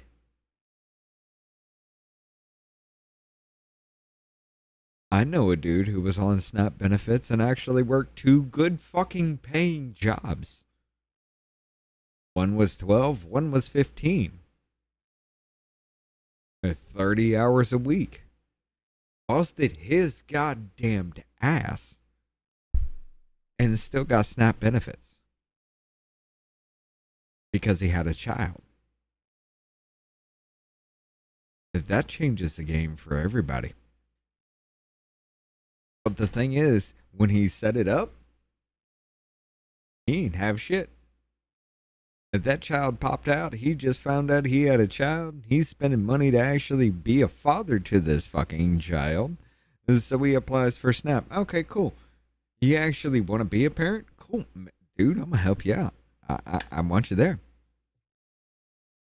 I watched this motherfucker work 2 goddamn jobs, 30 hours a week at each fucking job. 60 hours a week, this motherfucker busted his ass for 2 years. For 2 years, he kept that up. And I went to his house one day, and I saw this massive amount of fucking food and everything, and I was like, okay, you know what makes sense? And he's like, dude, you know where my money savings came from? I was like, you're working your fucking ass off. He's like, nope. I got a kid. I got a wife. I'm fat as fuck. Where does my food come from? I mean, you're working your ass off. That's why. Nope. You see this nice house. You see this nice car. You see everything my family needs, I have. Where does my food come from? He looked me straight in the eye and says, those SNAP benefits that I got when I was down and out, just to get me over the edge, it never stopped. According to the federal government, by the food snaps, nothing has changed about my life in 2 fucking years. According to the federal government, to the IRS, everything has. So where does my food come from? But dude, that was a left hook to the fucking jaw. It was. And all he told me was, I didn't have to prove shit. And I still don't today. Other than the fact that that child was born, that child exists, and I now claim that child. And I will commend all y'all. You got it done in 5 minutes, which is kind of incredible. So y'all get your rewards in heaven, all right? Because this is a subcommittee. We don't even have food back here. Anyway, thank y'all. And I now recognize myself for 5 minutes of questions. Don't say nothing about the drunk parenting. This is for all y'all. According to nonpartisan anti-fraud experts, improved data sharing is needed to better identify and prevent Some fraud of in federal it's benefit bad. programs, especially those administered by the states. But 21 states But when a have for the parent past year gets refused drunk to and provide tells food their stamp kid to data go to the fuck Department of off because this Agriculture. is the way it's going to be, The Agriculture Department identified it was the $3 billion alcohol that potential did it. fraud just from the food Unless stamp you're data just a submitted by badass 21 parent. 29 states. That includes benefits going to 186,000 deceased individuals and to 442,000 beneficiaries with fake Social Security numbers. Based on these results, is it fair to assume the Trump administration could identify additional fraud if it had the data from 21 non-compliant states? Ms. Platonino, thank you, ma'am. Platonino. Say it one more time for me. Platonino. They told me this back here, and I'm just terrible. I That's apologize. okay. I'm going to get it. That's all right. Thank you for the question. The Privacy Act of 74 and the Paperwork Reduction of 80 creates a balance between Congress and the executive branch to make sure that we protect the privacy of Americans. The data that USDA handles and the states handles has a high rigorous quality control measures that are important to protect the safety of American families. The data request that is being asked goes above and beyond that. It asks for 5 years of American families' data, including HIPAA-protected information, whether or not they were eligible, whether or not they apply. So think about the 15-year-old child and single mother who applied during the pandemic, had to slow her and down. right after they found a job, now that 15-year-old child with many medical needs, that information will go over to an entity that we don't know what sort of protections and privacy will go forward. The quality control program, as USDA has stated, has rigorous control measures, and the data that is currently being sent by those states is randomized and anonymized to protect privacy of American individuals. Her eye is off Thank you, too. ma'am. Ms. God Gressler. damn it. Yes, it is absolutely fair to assume that you could catch significantly more fraud if you take 50 different siloed databases and compile them together. And just one example of that is that the same Social Security number could be used to claim food stamps in 50 states plus the District of Columbia. And none of those states will know that because they don't have access to the other one. There's no cohesive force between the two. There's no, as we found with the IRS and a lot of our agencies, the computers just don't hook up. Is that what you're telling me? Yes, they're not looking across them. And essentially, the federal government is granting a blank check to the states to apply these programs, and yet they're not returning the data per the recent request to be able to ensure the integrity of those dollars. Right. Thank you. Ms. Royal? Ms. Gressler did an excellent job of answering that question. Of course, more data is going to be able for us to identify more fraud. The trouble right now, states don't have access to information if a recipient or applicant is already receiving benefits in another state. There is a question on the application that requires the applicant to provide that information. You know, have you received benefits in another state? If so, which one? If they mark no to that, then as an investigator, there's no way for me to contact another state to verify that. So having access to the data, making sure that benefits aren't already being issued by another state and preventing dual issuance would be a significant savings to the taxpayer. Inspector General? Thank you, Mr. Chairman. I can just give a couple of examples. I don't see anything wrong with so that. with OIG, and I'll just speak from OIG's perspective. I know that USDA is doing a separate data request, but about a year ago, under my predecessor, OIG requested data from the top 10 SNAP states in terms of spending in order to review I'm sorry, I gotta say this. With the dudes, he's got the same thing I did right here, where he just kind of like ran buzzers through it just because it's way too fucking hot. You get it off. I don't have a good barber right now, but you get it off. It's just like number one fucking guard, run it through the hair kind of situation. This style. Is it me, or does his head look like a goddamn diamond? Like, it's pointy at the top. It's pointy at the chin. Somewhat. I mean, he does have a rounded chin, but you see the, like, a diamond shape with that. I bet $100 bill to a bucket of shit this dude has a fucking flat ass head. Everything's flat on the back. Integrity and quality of state data. I gotta pee. We released Hold on. one report very recently from Ohio and found $13.3 million in anomalies that would not have otherwise been found because we were able to work with the state. The state, before that report even became public, started working on those anomalies to be able to figure out what was actually going on. Puerto Rico, although not one of the state agencies that we were looking at, their comptroller general looked at their own data and came up with found $150 million of NAP benefits that went to dead people. 38,000 dead people that received that nutrition dollars. And almost immediately, we went down to Puerto Rico and met with the comptroller general and with their IG to talk through how we can help from a federal perspective to exercise federal oversight. Because the states have this participant data, if we don't have it, we can't even find the vulnerabilities, much less start to collaborate about how we can go about changing it. And today, we have 6 of the 10 states that have provided the data. 4 have continued to object after a year, and I recently ordered subpoenas for that data, and we're still waiting on it. Okay, thank you. I've run over a little bit. As chairman, I'm allowed to do that apparently, but I hate it when they do that. So I'm going to recognize my ranking. No, you want me to go to the Democrat? Okay. Yep, go ahead, brother. You're recognized. Thank you, Mr. Chairman. Mr. Walk. Wait.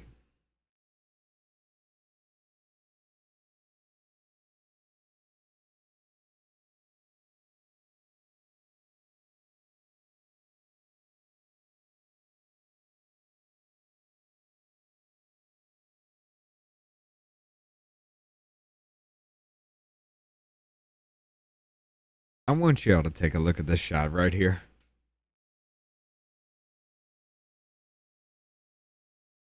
Actually, not too far into the fucking hearing. Who's in the goddamn room at this point? You got the chairman, Tim Burchett, has to be there. Somebody has to be there to have this hearing. Well, he is a Republican, so the minority leader must have a representative as well. Ranking member Stansberry. You have, I think that's Simmons? And I can't remember this fuck's name. We're about to get to it here, but I remember him totally. That's it. That's how much your goddamned government cares about the waste, fraud, and abuse in your SNAP fucking benefits. Now, granted, there are different hearings that are going on at this point in time, but, I'm sorry, are you telling me that every single person finds every other hearing at this point in time more important? Even being in front of a camera for whatever news station more important than this hearing at this point in time? Again, we'll hear from multiple fucking people. They'll be in to drop their bullshit and get right the fuck back out again. We've seen it time and time and time and time again, but $10 fucking billion plus. It's $10 billion. Like, that's the one that hit us all. $10 fucking billion plus in fucking waste, fraud, and abuse, and not a goddamn motherfucker really gives a shit. If this image right here does not encompass all of our federal fucking government, You have never been paying attention to all of American fucking history, have you?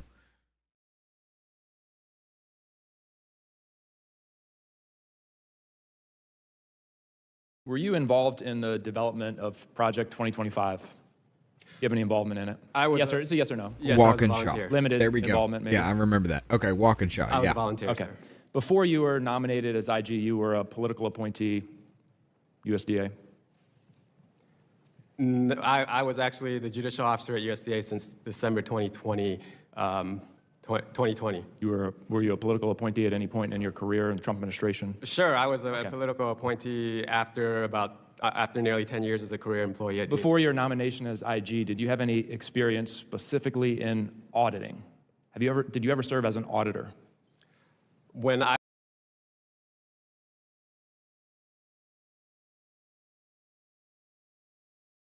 Motherfucker, you're a judge. You've sat over fucking cases. You have ruled over these cases. You have presided over these cases. You have made judgments over these cases. But are you an auditor?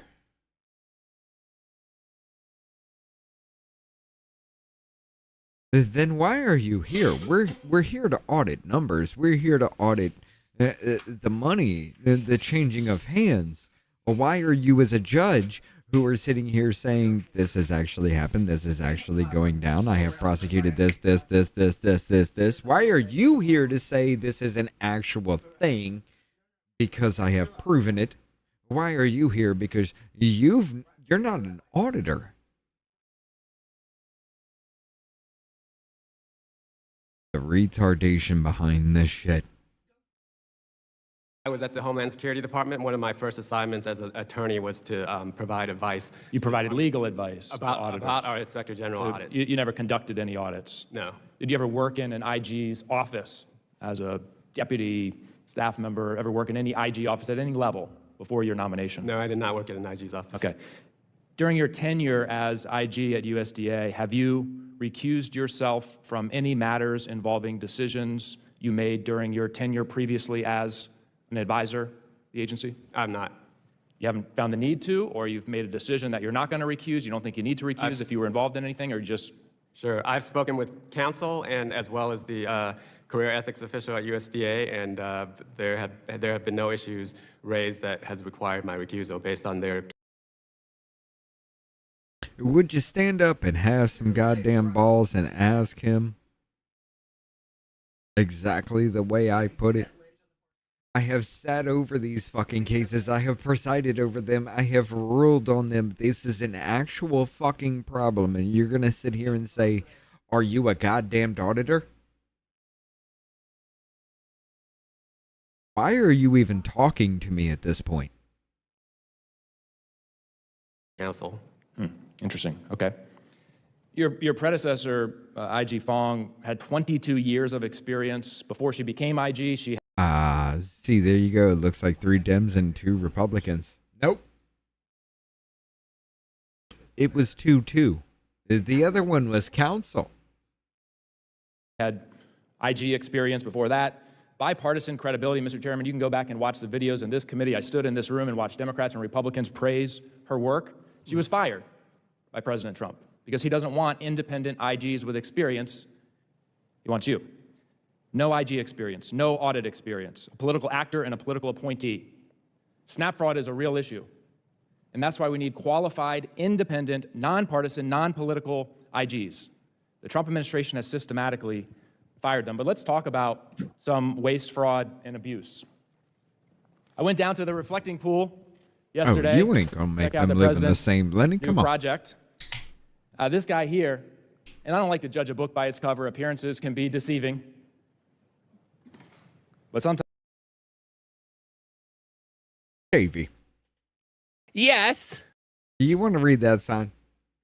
No bid contracted handed to Trump Mar-a-Lago buddy. What does this have to do with waste, fraud, and abuse in SNAP? Straws. Again, ladies and gentlemen, in a committee where you only had the fucking chair, a ranking member, and 1 member on either side sitting in here. Tell me, if I'm watching this, if I really give a fuck about this and I have the time to sit here and watch this shit, apparently listen to like I do, you're wasting my time. I saw nobody in the fucking committee room, and this is what you want to talk about?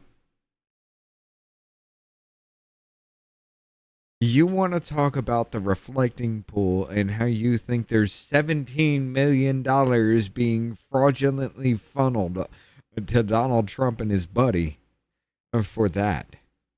Instead of the $10.2 billion goddamn dollars that has gone out elsewhere. Because people claim shit wrong. Or the $13.5 million that Obama used to try to clean it doesn't even matter. It doesn't even matter about the reflecting pool. But I'm saying they're talking about waste fraud. Obama paid $13.5 million, which is what, $3.5 million less than Trump did.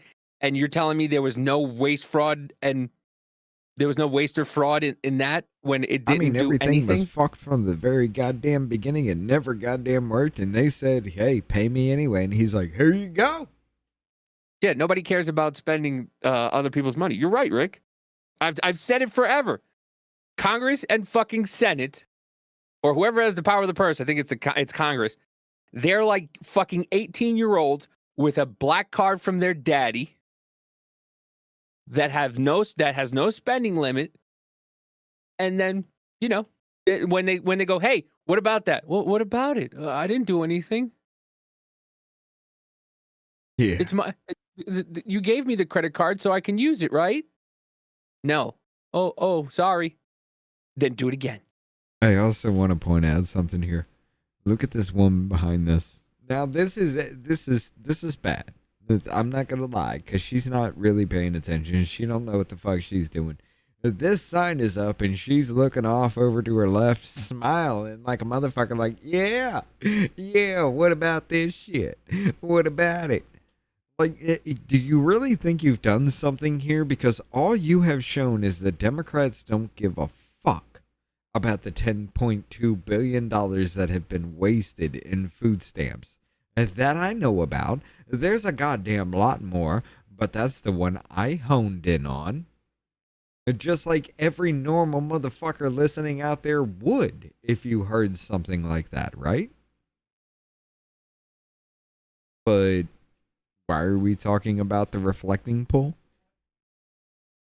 Sometimes if it walks like a duck and quacks like a duck and dresses like a duck, it is a crook. This is John Carafo. He's a crook. He pled guilty to bribery and campaign finance violations. Longtime Republican donor. Got a $1.7 million no-bid contract to filter the water at the reflecting pool. I went down to check it out yesterday. Somewhat ironically, I didn't believe this when I was told it. I mean, there's work being done. His company's name is Green Water Services. President promised us beautiful blue water. Gave a contract to this crook who gave us green water, algae, and dying ducks. Mr. Chairman, at some point, this committee will have to address the waste, fraud, the abuse that's taking place in this administration. The wolves are in the House. They're in the White House. The waste, the fraud, and abuse is happening under our own eyes. And this DOJ committee, committed to government efficiency, hears no evil and sees no evil, because this is the president's buddy from Mar-a-Lago. Said he's a great guy. The president and this Congress, this Republican Congress, have literally taken food from the mouths of hungry children, and they're putting it in the pockets of crooks like this. If that's not fraudulent, Mr. Chairman, I don't know what is. I yield back. What up, Kev? Thank you. What about the 5 minutes to Mr. Cloud. $300 billion that went to Ukraine? You holding this hearing. Us getting rid of the waste, fraud, and abuse. Oh, we can't talk about that now, can we? Ms. Gessler, I think you mentioned $184 billion in fraud in just a year. I'm on the Appropriations Committee, and only 2 of our appropriations bills that fund the government are over that amount. So that's significant with what we could be doing or returning to the American people if we could rein in the waste, fraud, and abuse. I'm also constantly amazed by how much we try to measure compassion by how many dollars go out the door, how many people are on the rolls, without looking at to whether it's going to accomplish those needs. I appreciate, Mr. Walk, what you had pointed out, that some of these dollars are actually being used fraudulently by gangs to buy drugs and guns and nefarious activities, not to mention some of it going overseas to bad actors and all those different kind of things. Dude,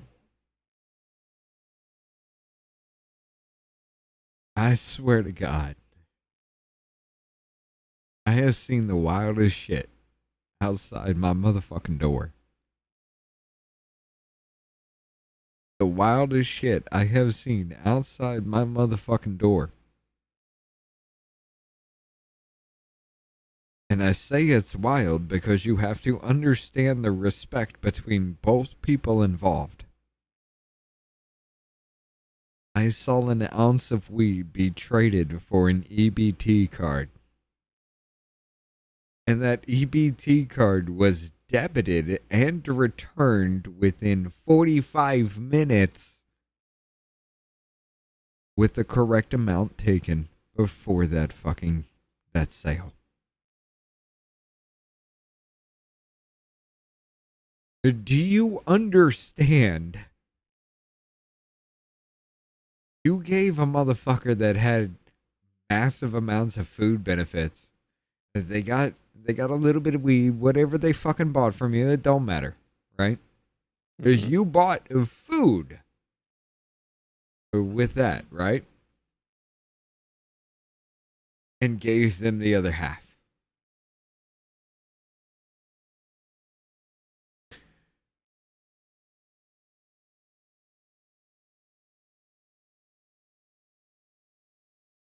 They bought fucking drugs with EBT and had enough respect to buy just close to the amount with tax included on that EBT card.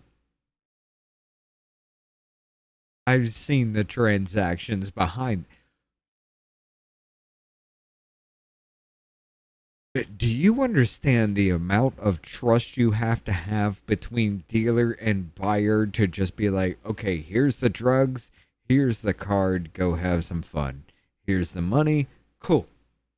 Oh, you use the exact amount, maybe a little bit less than what you actually paid for? Cool. To be honest with you, with that kind of transaction, I'd trust the dealer more than I would the person buying the drugs. But the person buying the drugs needs that to be a thing, right? Mm-hmm. So they would be upstanding and upfront with the person that's supplying them with something that they need, correct? Mm-hmm. Now you know why drug dealers are so goddamn effective. It's not the addiction. It's not. And here's the fucked up thing about it, ladies and gentlemen. It's how you treat them when they are there.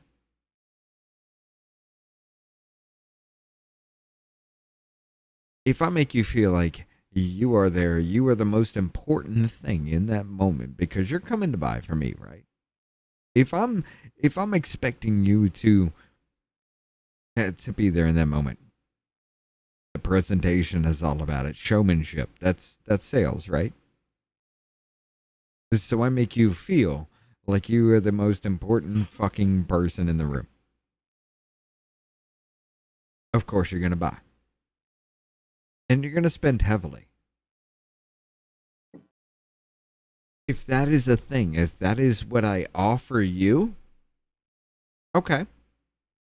You got 17 other people you can buy from right in the immediate area. Why would you come back to me, right? Well, but wouldn't it be something like, okay, so here's what it's going to be. If you want this to happen, you as a newcomer, you're going to come in, you're going to smoke a joint with me. The joint will be on me. I don't give a fuck. We're going to hang out. We're going to chill. Give me about 15, 20 minutes of your time just to judge who you are. Okay, cool.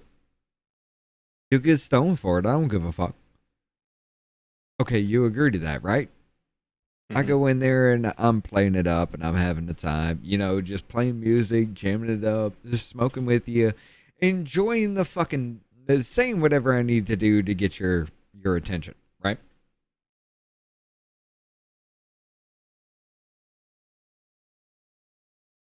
You get kind of connected to me being personable to you, but you go to the next person who won't do that. Where are you more likely to go? Back to you.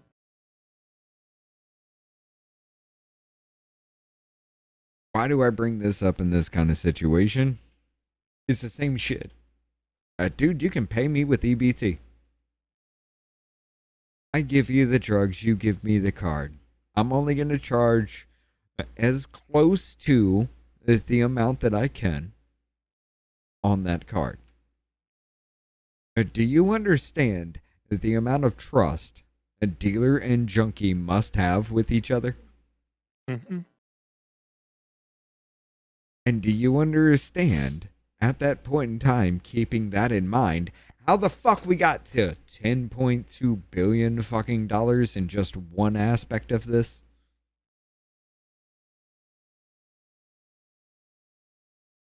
Okay. It's important that we make sure that it's going to do exactly what it was supposed to do. I note that SNAP has almost doubled in the last 5 years. Meanwhile, the poverty rate in our country is roughly where it was about 5 years ago, within a percentage. And so it seems like maybe there's some overhead. Recently, just in the data shared, as the chairman had mentioned, $3 billion a year in potential waste, fraud, and abuse just among the EBT cards the states were that have created to shared hide information. people on food stamps. 186 Yep. deceased individuals who are on the rolls. Now, if we take those off the rolls, I gotta stop. Other yellow EBT cards were just created to hide the people on food stamps. You are correct, because they used to be a printed fucking paper, different colors, represented different denominations. You would have to rip them out of a book that was mailed to you every month. That was all you got. You ran out of that shit, fuck you. And that used to be. Do you remember when everybody used to fucking look down on you because you did that to pay for food? Well, it was for a reason. It was for a reason, so that way you were it was a kind of humiliation ritual where you fucking felt bad. Right. Now you'd have people who don't give a fuck. It just looks like a credit card. You don't know who's on it until they start going on fucking line and telling everybody, I got my $3,000 worth. I got my $3,000 worth of EBT. Or you see the card that they use. And then you start seeing that everywhere. Yeah, but for the most part, most people don't even look. I don't even look. There's a lot of people who don't look. The only fucking people who are just paying attention to Karens who are we're talking about it. Well, I mean, I was going to say, fuck you, that ain't me, but I did pitch a fit about 2.5 pieces of bacon, right? Mm-hmm. Okay. No. But you have a point. But it is a kind of hyper awareness kind of situation to see that out in public and just be like, okay. And nobody else sees this shit until you bring it up and you tell them. You just be like, hey, this dude did this. This dude did this. Oh, it seemed a little strange. Yeah, that's why. You'd be fucking horrified by the amount of oblivious fucking people around you at any given moment, brother. Mm-hmm. This happens out in the fucking open. Everybody knows it. Everybody fucking knows it. But do we say shit? Hey, if you do, you get somebody to be like, so what? Who the fuck cares? Left and right. If this shit is accepted.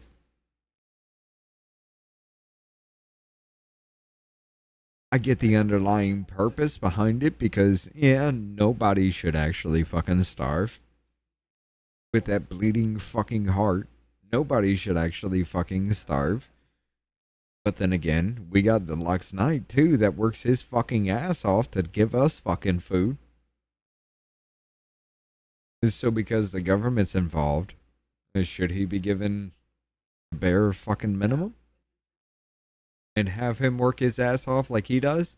14, 16, 18-hour days. Sometimes we don't even see that motherfucker for months on end. Mm-hmm. But he should be given nothing?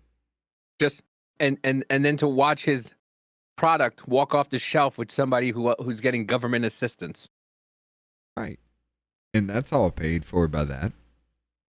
But they must rely on capitalism while you take their capitalism and eat off socialism.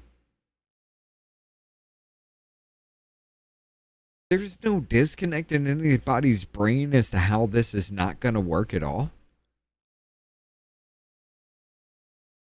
That scares me the fucking most. The fact that you don't understand and appreciate where the fuck your food comes from and the hard work that everybody has to put into actually bringing it to your fucking table, whether they even add an ounce or something to whatever the fuck you're cooking. Rich, we didn't learn anything from COVID. The magic Walmart fairy just brings all that stuff there. If the magic Walmart fairy had everything on fucking stock, we don't have shit on stock. You remember the baby formula shortage and why that was fucking created? Mm-hmm. Oh yeah, we shipped everything to the fucking border, right? I gotta pee. And the numbers of SNAP beneficiaries went down. What you'd hear is, children are not being fed from the left, but actually we're just trying to make sure that we're not sending money to people who are not alive anymore. There's 356 to 500,000 duplicate enrollees, so some of these are people who are enrolled in multiple states. I think Ms. Gressler, you had talked about that. Some up to 6 states that we know of, and this is of the states sharing information. I would think that those states not sharing information, that potentially the problem's worse, and maybe that's not why they're sharing information.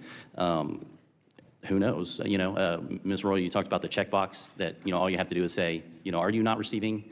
Us hoping that those committing fraud would be honest on their application, right? This is the big check we have. Ms. Garza, I was wondering if you could speak to, maybe we'll go down the line, to you mentioned some of them, but some of the protections that we could put in place to make sure that the SNAP benefits are going to those who are truly in need, and that we're making sure that the federal taxpayers, I was really struck by your thought of what we require the information of those paying taxes into. So those who are basically footing the bill for SNAP, we require to know every dollar that they're making, but those who are receiving the benefits, it doesn't seem like they have the same sort of. So you said something about 300-something thousand people who are duplicates, right? They're getting the money. You want to talk about money laundering? So the state says they need $10 billion, right? For SNAP benefits. Say they need $10 billion. So you have one state asking for $10 billion, blah, blah, blah, blah, so on and so on. They have out of whatever it is, the $10 billion they send out to everybody. Oh, there's doubles.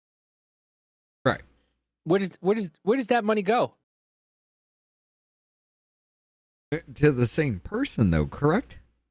Yeah, but if the state is not giving them that money, they're just getting one. They're getting one allotment. They're getting one allotment, right? Okay. So they ask for $10 billion. Right. They have doubles. Where does that extra money go? It doesn't go to the person. In most, I was going to give them the benefit of the doubt. And it doesn't go to the same person. So that's right. The state gets that money. So the state takes that money that they didn't use, and now they use it for their own pet projects, for their own security, for their own this, their own that. So of course the state's not going to do anything about it because the state's making that money instead of giving it out like they're supposed to. You mean like the Clinton Foundation with the Haiti relief? Yes. Oh yeah, 6 houses built, everything else went to administrative fees. How much administrative fees is in the fucking EBT system, brother? That's a $1 billion industry in of itself. Yes, thank you. And I want to go over two things. And the first is looking at and addressing the benefits that the government delivers the same as the taxes it collects. And so what we need to do is establish some new 1099 reporting forms. You know, if you receive a Social Security benefit, you file that with your taxes each year. We should be able to have every benefit that goes out the door, a beginning to an end accounting of that. And then you can have a situation where automatically this gets detected. The Department of Justice announced a $6.5 billion. All right. Yeah, let's do this. From the moment that I entered the workforce, work orders for food, customer service, actually running the fucking line, became a team lead for Walmart. Or not for Walmart, for McDonald's, sorry.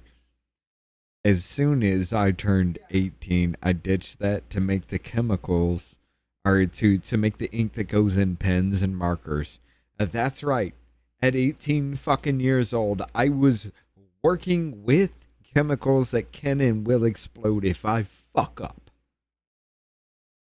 But right out of high school, that was my first fucking job.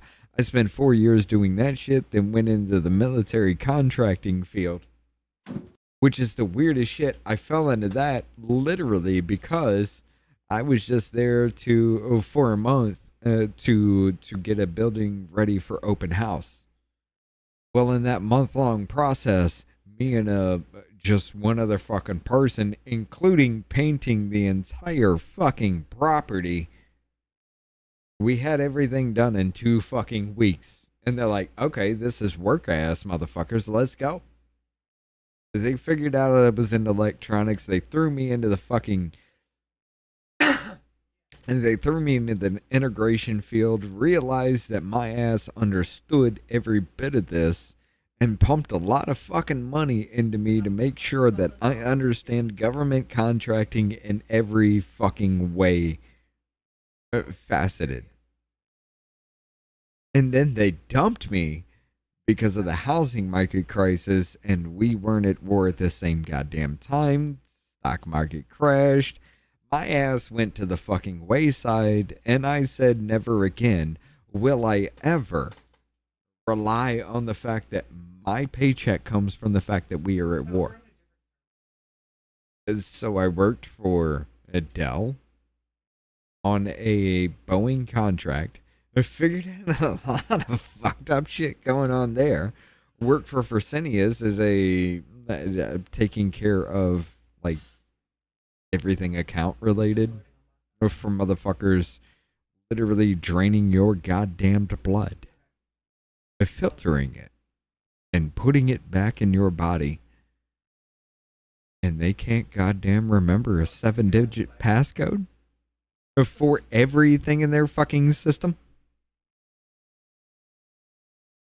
Anyway, I've done a whole bunch of different shit with admins networks and low voltage running cables, figuring out everything between end user that I know a shit ton about, servers that I know a shit ton about, and here I am doing this.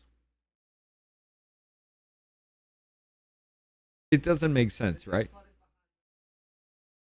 Now that I say that out loud, that sounds incredibly fucked, right? Yes. All right. Yes, Rick. Fraud takedown yesterday. She is cross-eyed. 55 dependents healthcare programs. Some of those 100%. were stolen identities, and then the individuals had benefits claimed on the stolen There's identities two. Individual's behalf. Well, if you don't have that individual claiming on their form that they received that benefit, that's going to be an automatic trigger to look back to the next step, the next pathway in this, beginning to end accounting to say, were you the point of fraud, or was it that next one? But you should be able to follow that end to end. And the second is getting rid of these eligibility loopholes. If you look at the 7 states that actually use the federal standards instead of this categorical eligibility, they have 50% fewer people on SNAP, and they have the exact same poverty rate. It seems to me that states are actually incentivized to just get more people in the rolls, whether it's valid or not. It's money into the state, and they pay $0 of it. Yeah, Ms. Royal, do you want to speak to that? Having access to the National Accuracy Clearinghouse, which is a nationwide database that would provide information to states to prevent or identify dual enrollment, would be critical. The next thing, ID verification to make sure that a person applying for the benefits. Dual enrollment. Ma'am, I have to ask this question. With dual enrollment, are you talking about like if a woman has a kid and she claims that kid on SNAP benefits all the way up until the age of 18, but then that kid claims SNAP benefits at the age of 18 or from the same household because he is no longer a dependent, but he is still dependent on the system.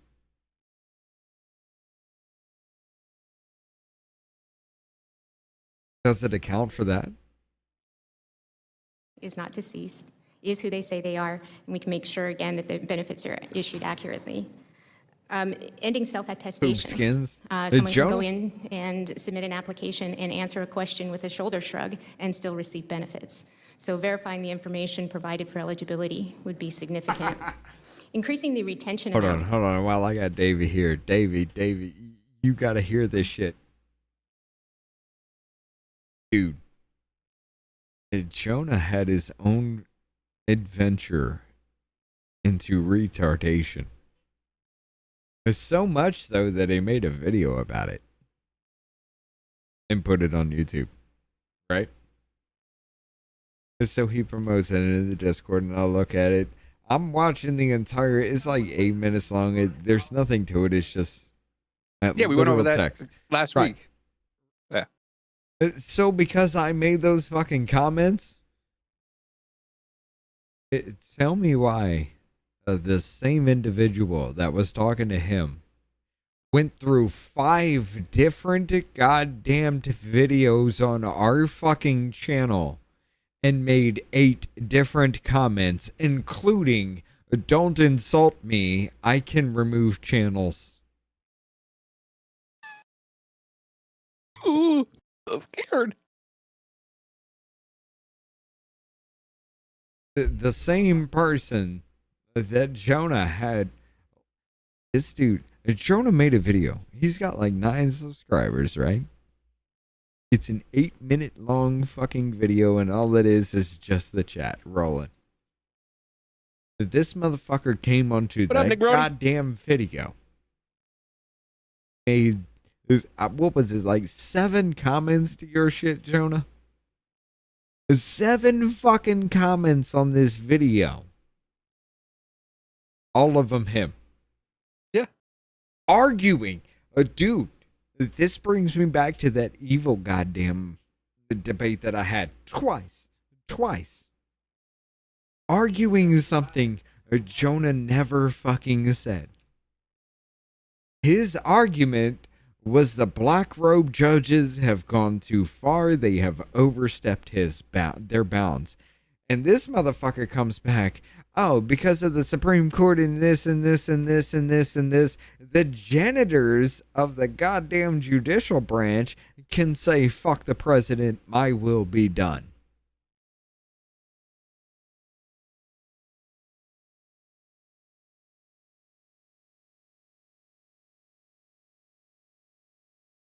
I'm going to send you links. You know what? I'm going to show you the back end when we're done tonight. I'm going to show you the back end of all of this psychotic bullshit. Dude, I swear to God, this is either the same exact person as that evil character, which means it is him, or there is a clone of that fucking idiotic goddamn retard running around here. No. Which could be the exact fucking... Both could be true at the same time. Yes. There are fucking idiots out there. It's fucking weird. I gotta show you that. Okay. I'm just gonna leave it at that because there is things that I don't want to say yet. But so when a state has determined that benefits have been issued to a household that they shouldn't have received, when the state recovers that, they're able to retain a portion of that money. And increasing that percentage to incentivize states to actually identify and prosecute or prevent and detect fraud would be substantial. And finally, requiring that retention money be used for the prevention, detection, and prosecution of fraud. Often, many states just roll that into their general fund, so investigators continue to be understaffed and undersourced. Thank you. My time's up, Chairman. You back. Thank you. Mr. Timmons, you're recognized. Thank you, Mr. Chairman. I want to thank you for holding this hearing. There's a huge opportunity to get government benefits to people that need them and deny government benefits to people that do not qualify for them. For you, I'm going to change stream. Issue. They're not going to see it. Hundreds of billions of dollars every decade are lost to waste, fraud, and abuse. And we've actually been working on a bill that actually passed this committee. It passed this committee unanimously. That doesn't happen often, but it's called the TABS Act, Timely and Accurate Benefits. And what it does is it uses technology to confirm that a person does not make enough money. And what you do is you log into website, you then go to your bank, you then go to your Cash App, your Zelle, your Venmo, and you then get benefits immediately. And if you make too much money, you do not get benefits. And it is just using technology to make sure that we're being efficient with our resources. Ms. Royal, are you familiar with this proposal?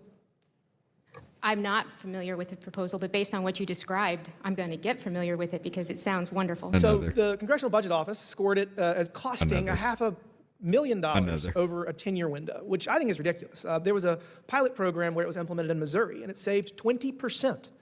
It saved 20%. We spend $1.5 trillion on social safety nets. 20% of that is a lot of money. And over a 10-year budget window, it's $2+ trillion. So, and again, that's not money that it's money that we could put to better use because it's people that need it.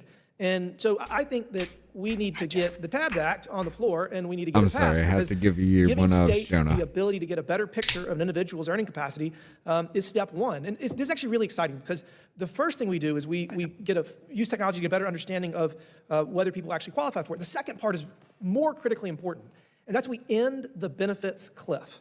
So right now, you got people that are gaming the system, and I would too. If I needed these benefits, I would game the system. But if you make more than a certain amount of money, you lose all your benefits. And that's not helpful. You're not helping people get out of the situation they're in. So if you stratify them to say, all right, you're going to get this amount for now, we could even give more at the beginning and create an incentive structure to get out of whatever their situation they're in to end the benefits cliff. We can't do that now because it's too complicated. But with technology, we could. Ms. Plattanino, does that make sense to you to use technology to get people benefits faster and then create incentive structures to help them get back on their feet? Does that make sense? I think that's what every person who's applying for SNAP benefits would like. No one wants to be in the program. If the economy and jobs was strong, individuals would. Bitch, are you fucking stupid? Nobody wanted to be on the program when you were handing out different leaflets of fucking paper. Everybody wanted to be on the program when it was a goddamn plastic card. Whoever mentioned that, I forget who it was, but you are fucking correct. Nobody wants to be on the program, then tell me why when you look at TikTok, everybody, including EBT or the EBT community, tell me why they're trying to flaunt how much fucking money they have. Meanwhile, these goddamn motherfuckers look like cows walking in a field. I'm not supposed to think there's some fuckery going on when this bitch is like 400 fucking pounds talking about how she's feeding her kids Hot Pockets and fucking pizza rolls all goddamn day. Huh? Not be in the program. And I think we agree that we have an obligation to help people that are down on their luck. I mean, that's what these social safety nets are for, but they're not designed for generational cyclical poverty. If a grandmother, a mother, and a daughter have all experienced the need for SNAP benefits, our social safety nets are not working. I mean, because that is not the desired outcome. It should be a transitory opportunity for them to get back on their feet. Ms. Kressler, this makes sense. Is this not just a no-brainer? We have the ability to use this technology. It's been tested, and we could literally transform our social safety nets. Does that make sense? Absolutely, and we've seen yesterday with the Department of Justice's announcement of fraud that there are advanced techniques that are being used, and yet there are still many silos that are out there. And so in the same way that we need the data to no longer to be siloed so that you can also deliver benefits more quickly, we also need the welfare programs to not be siloed. So that I'm not letting this slide. Jonah, go fuck yourself. He's not stupid. He knows how to copy and paste Democrat talking points and other leftist insults and propaganda. Who the fuck?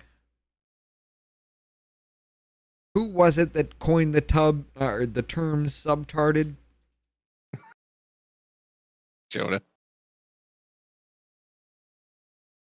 How the fuck are you gonna raise that goddamn troglodyte to the level of subtarded? And beyond subtarded to say he's not stupid. for arguing something you never said.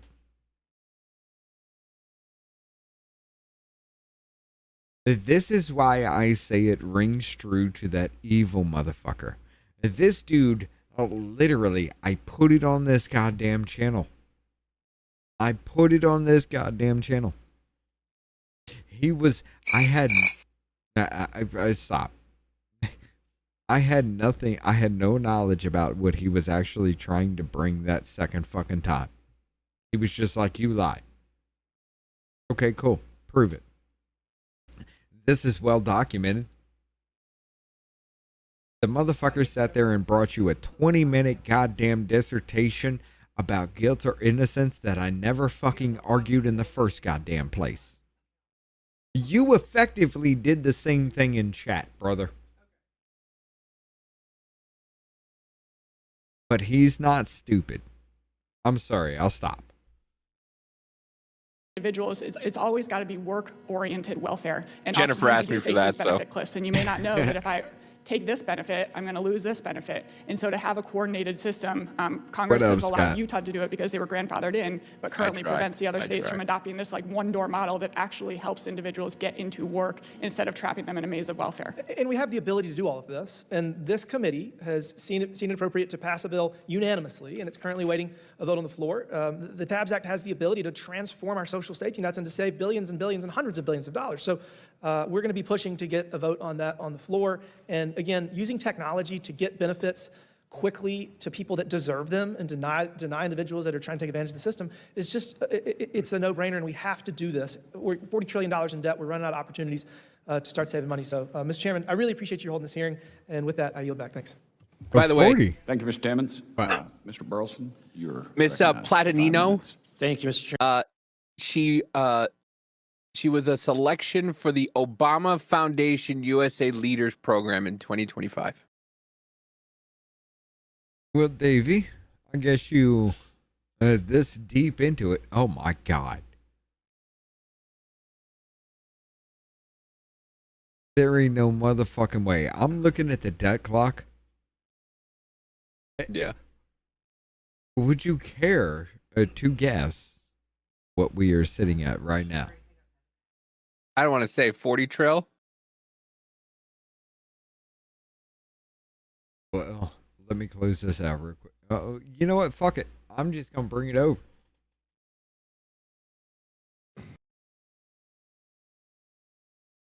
Let me get rid of this on your screen here. Free book, PDF, close.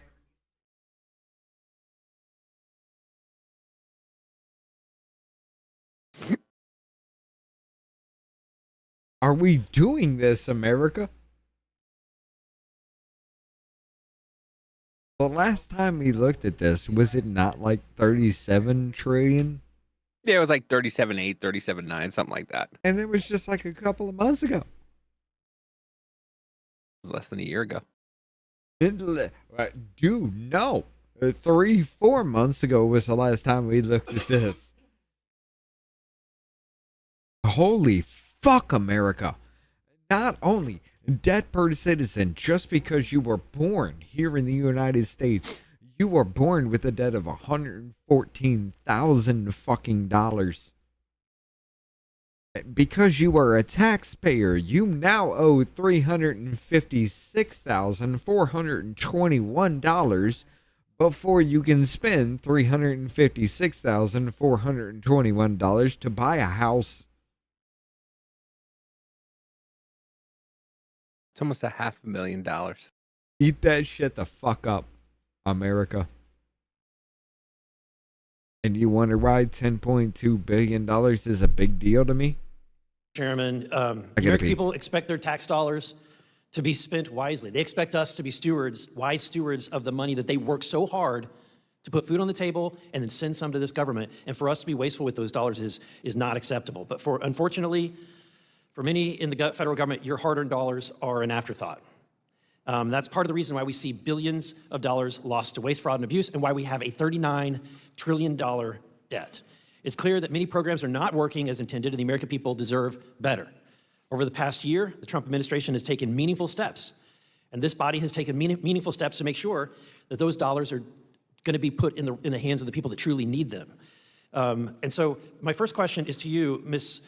Plata-Nino. In your testimony, you emphasized the importance of distinguishing between fraud and administrative errors. But the USDA Inspector General and multiple audits have documented that organized fraud rings are stealing hundreds of millions, sometimes billions of dollars. Do you believe those reports? I believe he was talking about skimming, where there's no way to measure that, especially after the government stopped doing reimbursement and instead stopped taking claims. So you don't believe the information is accurate? Not fully. Really? So we have 3 panelists here that are all experts that have studied this. You're saying that they don't know what they're talking about? There is underreported data in terms of how many millions of dollars, if not billions, have been stolen from vulnerable Americans in terms of skimming, but there's no data to really ascertain the full amount. Okay, I think we could kind of put blinders on. I mean, all of us could put blinders on and continue to mount up $39 trillion in debt, but I'm not going to do that. I'm going to focus on, let me ask you this question. Only 29 states have provided their data. Should all of the states at least provide data back to Congress about how that money is being spent? The SNAP program does have a high-quality control program, and states have been historically providing the data in order to ascertain high-quality control measures. The data that is being asked is in violation of the Privacy Act and the Paper Reduction Act. The data is incredibly sensitive and is not necessarily... Apparently most of the states are fine. Whoa, hold on. Davey. Yeah. These motherfuckers just actually do things. They just process paperwork on down the line because, once I get my job done, it doesn't matter, right? Mm-hmm. So if it's a breakdown and process it down the line and somebody complains too much, and we're just going to push it through no matter what. How many times has that happened based upon all of this shit? Okay, cool. So you're going to sit here and say it's not my problem because I did my job. Yeah. The government.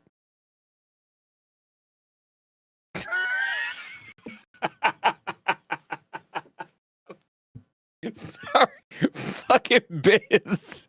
Dude can see into your soul with those glasses. That is Mr. Burleson. I call him Mr. fucking Bubbles. Yeah, he does look like Julian, we got a problem. I was fixing these carts up, giving them back to the shopping center, and somebody stole all my tools. Here, Curdy. I mean, I'm gonna be honest, the dude's based as fuck, but ain't nobody surviving this fucking artillery flak we throwing. No, this motherfucker straight up looks like goddamn Bubbles from Trailer Park Boys. Bro, if the sun hit those glasses at the right angle, it could burn through it. It could fucking melt steel. I mean, the light that passes through the glasses has to melt the back of his eyeballs, so yes. Oh, God. All right, let's go. Most of the states are being responsible. They're responding because they see the problem. Ms. Plata-Nino, let me ask you this question. Is $39 trillion debt, is that acceptable to you? It is unacceptable that we still have over 40 So do you know how much that is per taxpayer? This is why I don't watch. It just listen. In America, if they had to pay right now, what that would be? I'll tell you. It's $356,000. If you care about the national debt, if you care about the money that's coming out of this bill, you should care about the fact that every hardworking American who is trying to put food on the table at the end of the day has to somehow pay $356,000 for all of the misuse of funds that this Congress and previous Congresses have made. I don't find it acceptable. And we're trying to do everything we can to unwind this clock and undo the damage that previous Congresses have done to not just the American people today, but future generations. And to demonize that work, I think, is unacceptable. Mr. Walk, thank you for your service as an Inspector General. Can you describe the scale of the threat based on the investigations your office has conducted on the sophisticated organized crime that's occurring that we're seeing with the SNAP program? I think it's very large scale. We, in terms of skimming, that requires some kind of sophistication. It requires organization. Hey, we can and so we're speed this seeing a up lot a of bit, what Baltic transnational criminal organizations involved in skimming. That money oftentimes goes overseas. We also know that in many of our investigations, we've seen ties of individuals, subjects that have had ties to known or suspected terrorists. So it very much is a sophisticated. In which countries do you see that activity the most? From which countries are they organizing, scheming? Well, we see a lot of skimming from Romania. Oh, from shit. Romania. How do you feel when you talk to the American people about this? How do you think they feel to find out that their dollars aren't even going to their neighbor in need? They're going to some fraud, organized crime syndicate out of Romania. Well, I actually had a conversation with a victim just this week. I was in a store in New York, and this father of 5 told me he was skimmed more than once. The card was replaced, and he was skimmed again. He showed me on his device how the money... I just got to pause. Dude, we got Mr. Gill and Miss Luna coming up, or Mrs. Luna coming up. Shit. Okay. He got into his account at about midnight. They were sitting on that account. They had already cloned the number, apparently, because they were able to skim all the money deposited by 7 a.m. That's 7 hours. unacceptable. 7 hours. Thank you for your work in trying to fix it. I yield back. Get that Charlie cow. Stansbury, you're recognized, ma'am. All right. Well, I appreciate the conversation. I always find these conversations about public benefits interesting, especially as somebody who grew up in a low-income family in a low-income community. I always find it fascinating to hear how people talk about low-income people. But let me just start out with some Master facts. Shake is back. Can any of our panelists here answer the question, by dollar, what are the top 3 causes of improper payments, waste, fraud, and abuse in SNAP? Nobody Donald wants to volunteer? Trump, Donald Trump, Donald Number 1 Trump. would be eligibility errors. Wrong. It is improper payments. It's improper payments. It's an intentional SNAP fraud. And the third is criminal organizations who are... She just said the quiet part out loud. Now, I love this shit because for any goddamn retard out there, this bitch is effective at being that valley girl, I know more than you, I'm a smart ass kind of person, right? So all this problem that you have pointed out, never heard this before. I'm going to be completely fucking honest. Never heard this before, but I know this is the way. All this problem that you have pointed out. Orange Man bad because of what he's doing now. Despite this has been going on for decades, right? Actually explicitly stealing people's SNAP benefits. That is what is the top 3 causes of SNAP fraud and the loss of federal taxpayer dollars. It's actual criminal organizations. Does anyone on the panel know what the penalties are for committing SNAP fraud? Raise your hand. Anyone know? Yep, please, Ms. Royale. There are different penalties. An individual who is found guilty of committing SNAP fraud is subject to criminal prosecution, incarceration, fines, and restitution. Yep, so somebody who is found guilty of an intentional program violation is subject to disqualification, either 12 months, 24 months, permanent, or a 10-year other special disqualification penalties. Excellent, yes. And in fact, in some cases with extreme fraud can be up to $250,000 and 20 years in prison. All right, who can answer about what the average individual receives per month in SNAP benefits? Hold on. Ms. Hold on. Platanino. So if it's the third, she named 3. If the third is or the second is fraud, how come more people aren't in jail? If you're going with the top 3, if you're saying the top 3 problems are that,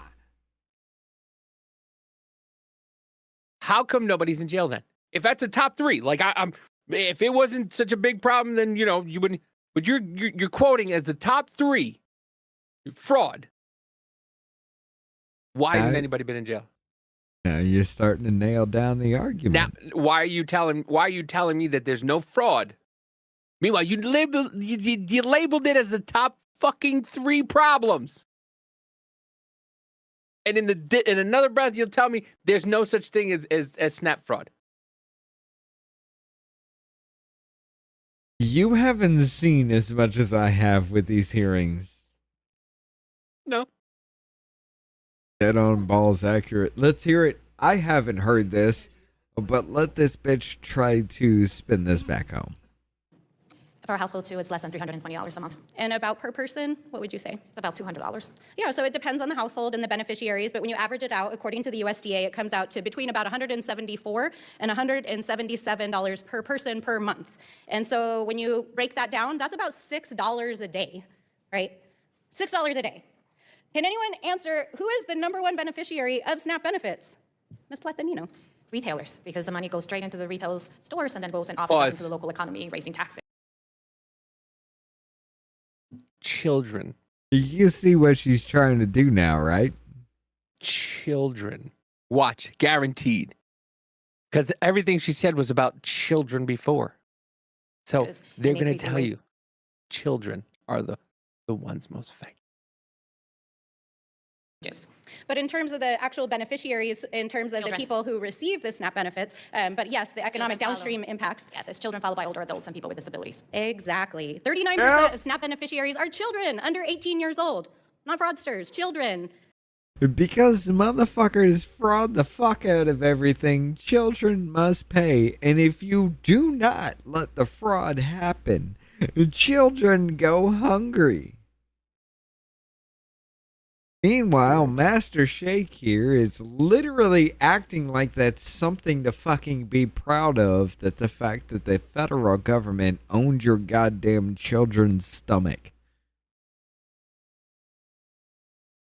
That's a goddamn win to this bitch. Holy shit. I love the fact that Davey has not watched these things enough. He's not gone down this road. He doesn't know these people. He fucking effectively called this bitch out. Because I know it's always about fucking children. Pun intended. But it's always about children with these people. You know, it's once again, how, and I say this the way, how is it the children? It's the fucking parents. But you want to say kids are kids. Kids are the most affected by this. If the parents will not defend their children and take care of their children, shouldn't the government step in though, right? You have to care that the parents aren't feeding their children correctly or giving them what they need. What were you saying about the food pyramid? Yeah, they flipped it upside down where they said sugary snacks are part of your fucking nutritious value of your day. Okay, so if you're not feeding your children correct based off of what I put out there and what I deem to be, I should have your kid.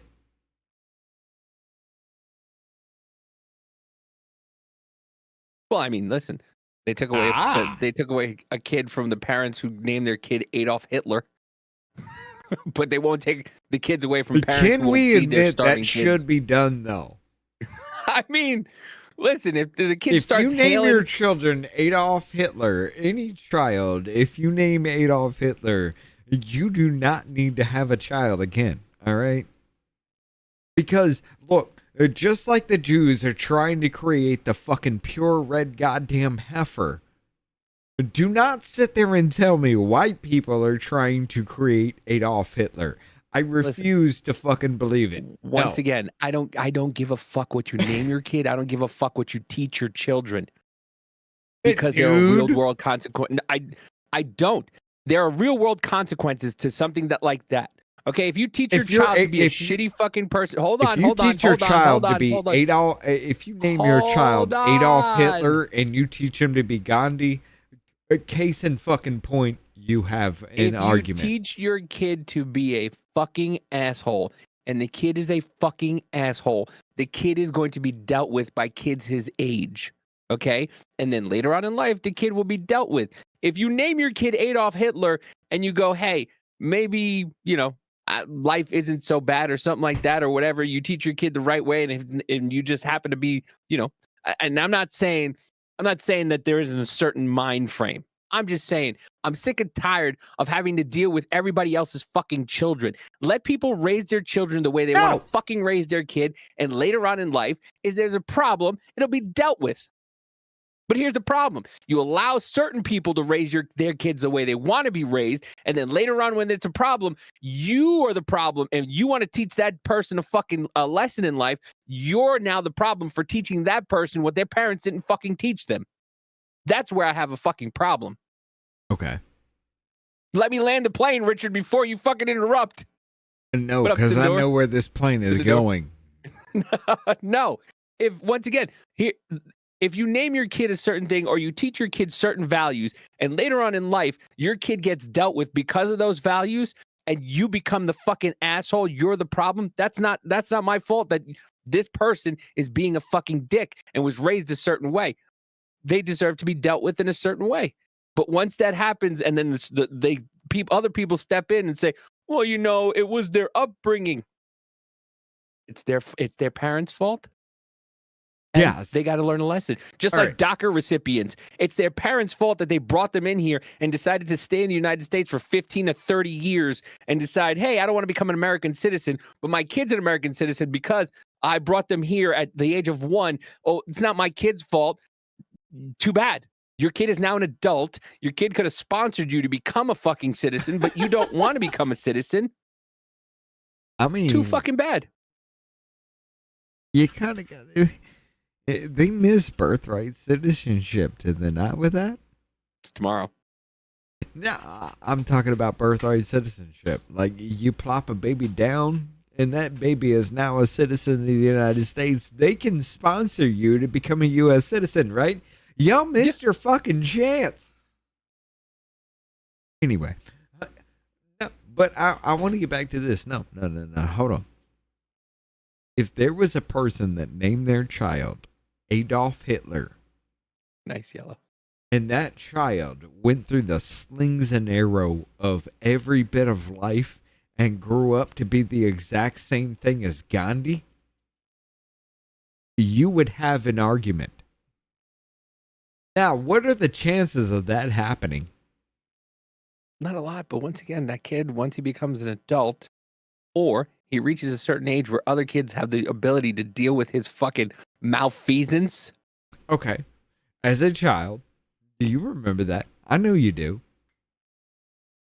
The influence of other people.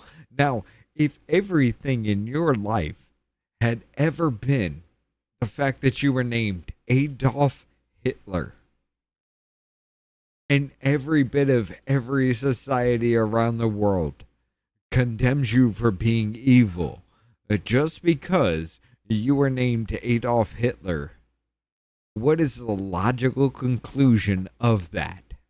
Listen, what if the parents were just very, very big artists? What if they... Austrian artists? What if... Do you understand? What if... No, that is the reincarnation of Hitler at that point. There ain't no fucking way. What if the kid grew up and was actually a great painter and somebody... What if the kid grew up everything that is Adolf Hitler? Are you not reincarnating Adolf Hitler at that point? Your argument is based on the fact that Adolf Hitler is reincarnated and turns into Gandhi. This is not a thing. My whole point is I'm sick and tired of people meddling in other people's fucking bullshit nonsense. I agree. Allow a parent to be a parent, and if they fuck up, that's on them. Okay. Stop meddling. I'm sick and tired of spending my tax dollars to meddle in people's fucking lives. Okay. I don't like it. I hate it. I despise it. I get you 100%. But let's take it to a personal. Let's take it to a personal level. You have heard my stories. You have an understanding of my family. You know my sister. Mm-hmm. Should she be able to create another one of her?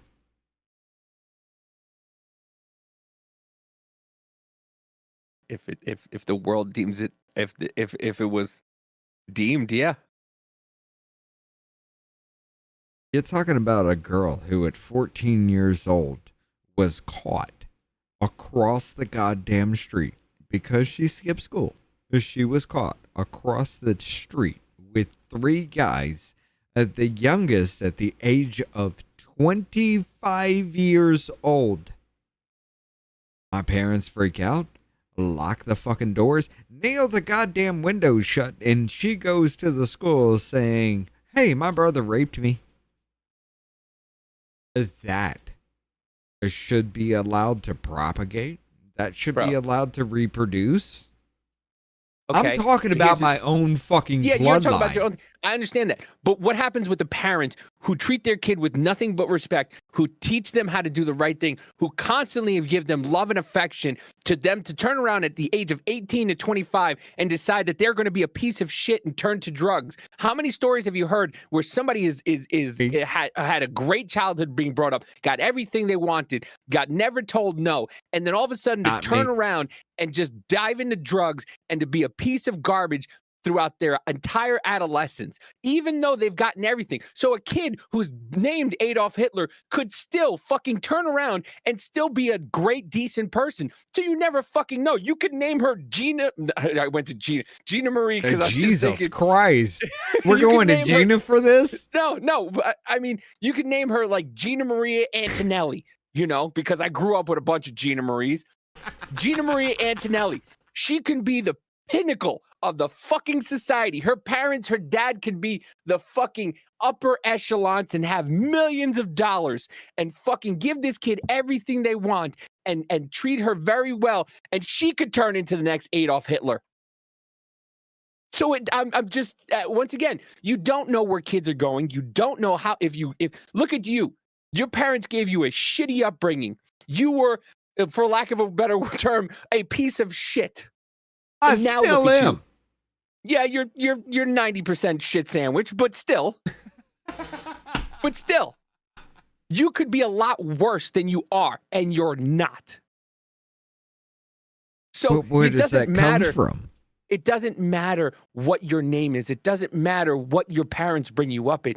It's you yourself. If you want to be a good person, then you can be a good person. If you want to be and you want to live up to your fucking name or expectations, then you can do that. Your sister lived up to your parents' last name. You didn't. Wait.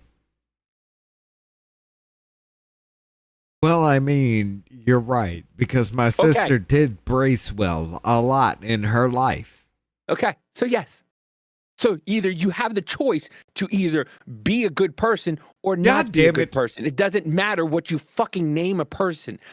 This whole thing is about, I don't give a fuck about anybody else's kids. Raise your kids the way you want it. And I'm sick and tired of the fucking government paying for your child, your children. You be the fucking grown-up adult parent and you take care of your children no matter what.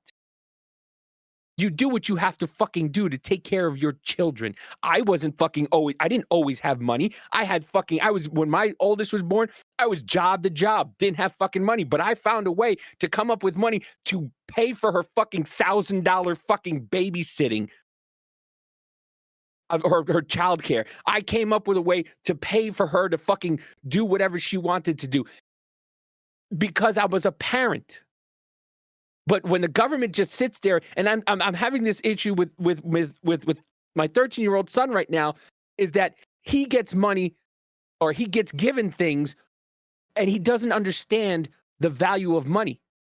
And so he just goes and spends money how he wants to on candy and all this fucking bullshit and whatever nonsense. And I'm trying to sit there and teach him that there is a such thing as, when you buy it, when you work hard for it, when you pay for it, yeah, there's a sense of pride.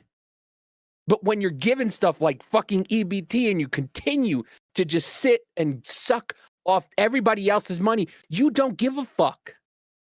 You don't care. And I'm not talking about everybody, because not everybody doesn't care, but a vast majority of people don't care because they didn't work for it. It's their free money. And it's fucking garbage. And I'm just sick and tired of having to listen to this fucking bullshit. Just sit there and woe is me because I can't fucking afford to do this. Or I've got my big toe doesn't work anymore, so I can't work. It's fucking insane. It's fucking insane. Hold on. I just want to bring it back to the very beginning of your fucking rant. Where you were dead on balls, accurate about me. But he better have about it the wrong way. And there was nothing I could say other than, you're right. And that's all right, I get it. We scroll.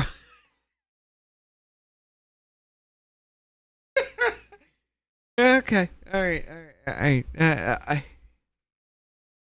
Yeah, sober. I'm Puerto Rican. I'm not Cuban. God damn you, son of a bitch. This motherfucker does understand me more than I think. This is a problem. Anyway. Stupid. I'm simple. Let's continue. 10% people living with disabilities, 20% older adults over 60. The vast majority of SNAP recipients are not committing fraud. They are children, they are people living with disabilities, and they are seniors.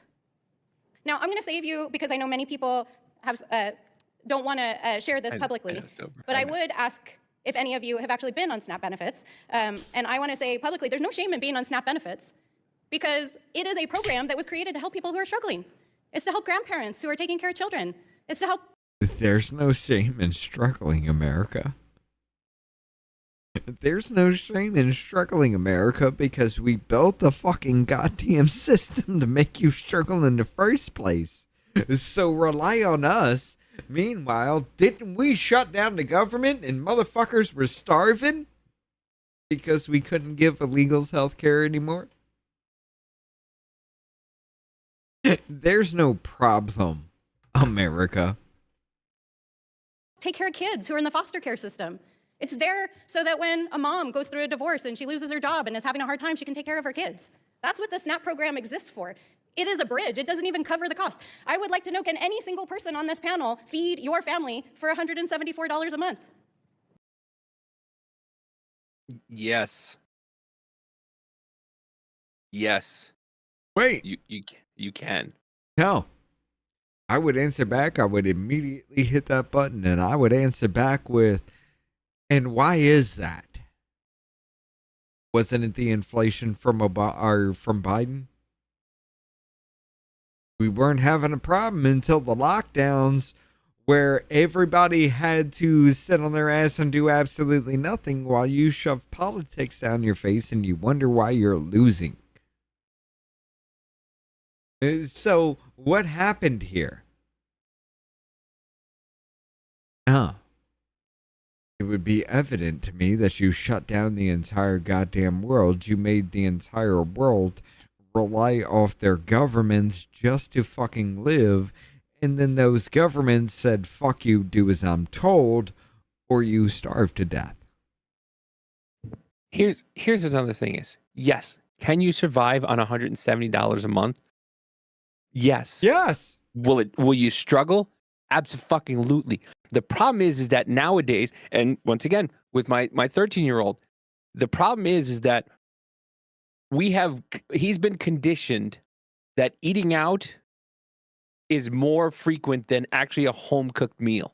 Dude, it's coming to the point to where it's breaking fucking even. Yeah,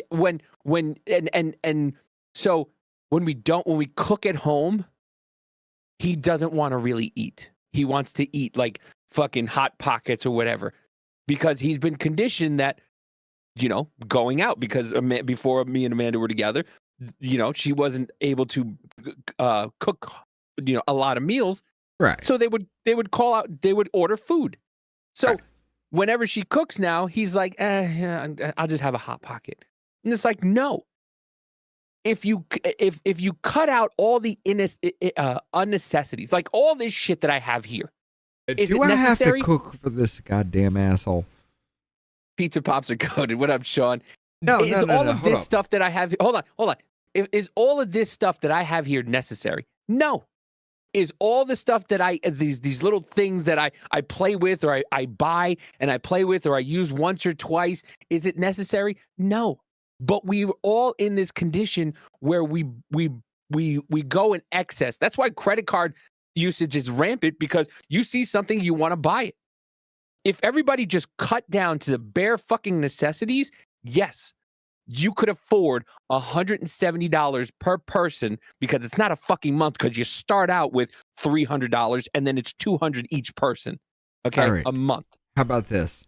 Here's what I want to do. Thank you, B Money. What up, everybody? We ever get together. Here's what I want to do. I want to create, with your child, I want to create a dish of spaghetti or from scratch? Okay. You take that for granted, right? Yeah. You throw sauce, you throw pasta, you throw brown fucking meat together, you got your spaghetti, right? Or from scratch? You gonna mash them potatoes or those tomatoes? You gonna mix them herbs up right? You gonna boil it down to get rid of the amount of water you need to from those mashed tomatoes to make a paste? No, that's why we all order of that food. is already done for you and put in a jar, right? Yeah. Oh.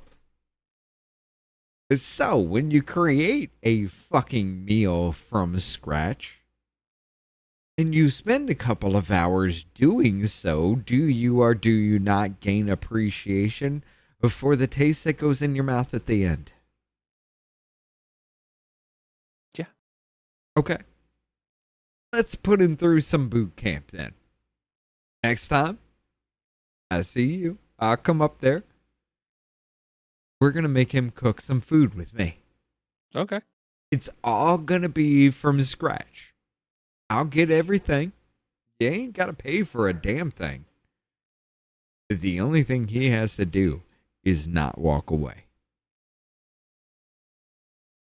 And then he will understand that the shit I get at my grocery store is $2 for this goddamn reason.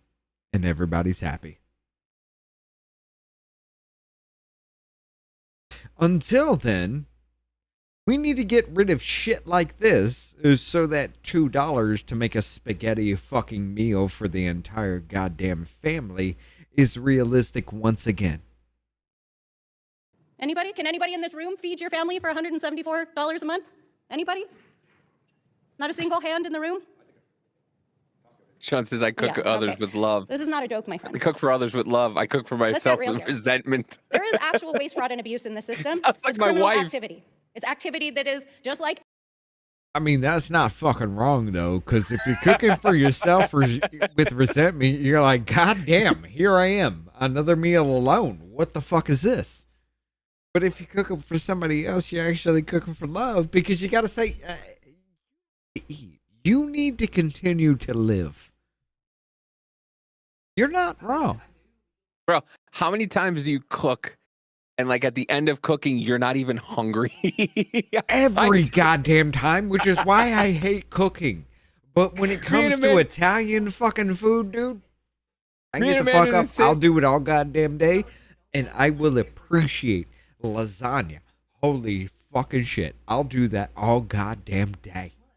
But by the end of the day, it is my fucking reward to just take a bite and everything just meld together. And you don't even know what is in it, but you just know, God damn it. Every time I cook or Amanda cooks, we don't like eat our food. Like it's few and far between. Like, you know, like Thanksgiving and stuff like that's a definite. But like during the week or something like that, if one of us cooks, it's just like, just eat it. Whatever's left, I'll take, because I'm so like done with it. And that's one of the problems, especially with the surgery I had. Like you think about the time it takes to make this stuff. All right. And you're just like, at the end of it, you're like, I'm not even fucking hungry anymore. All right. We're doing it. It's going to be an all-day event for just one goddamn meal at the end. And I guarantee you that the only part of that meal that you could ever complain about would be the quality of the meat, because that's beyond my control. The most basic of anything Italian is spaghetti. You got 20 minutes, you got spaghetti, right? Mm-hmm. What happens when that takes all fucking day? You ain't had spaghetti yet, brother. Just thinking about it is making me tired. And your son's going to hang on the entire goddamn way. Oh, yeah. He ain't getting out of any of it? Nope. Because I'm going to be the one on the couch being like, hey, it's been 20 minutes. You going to stir that?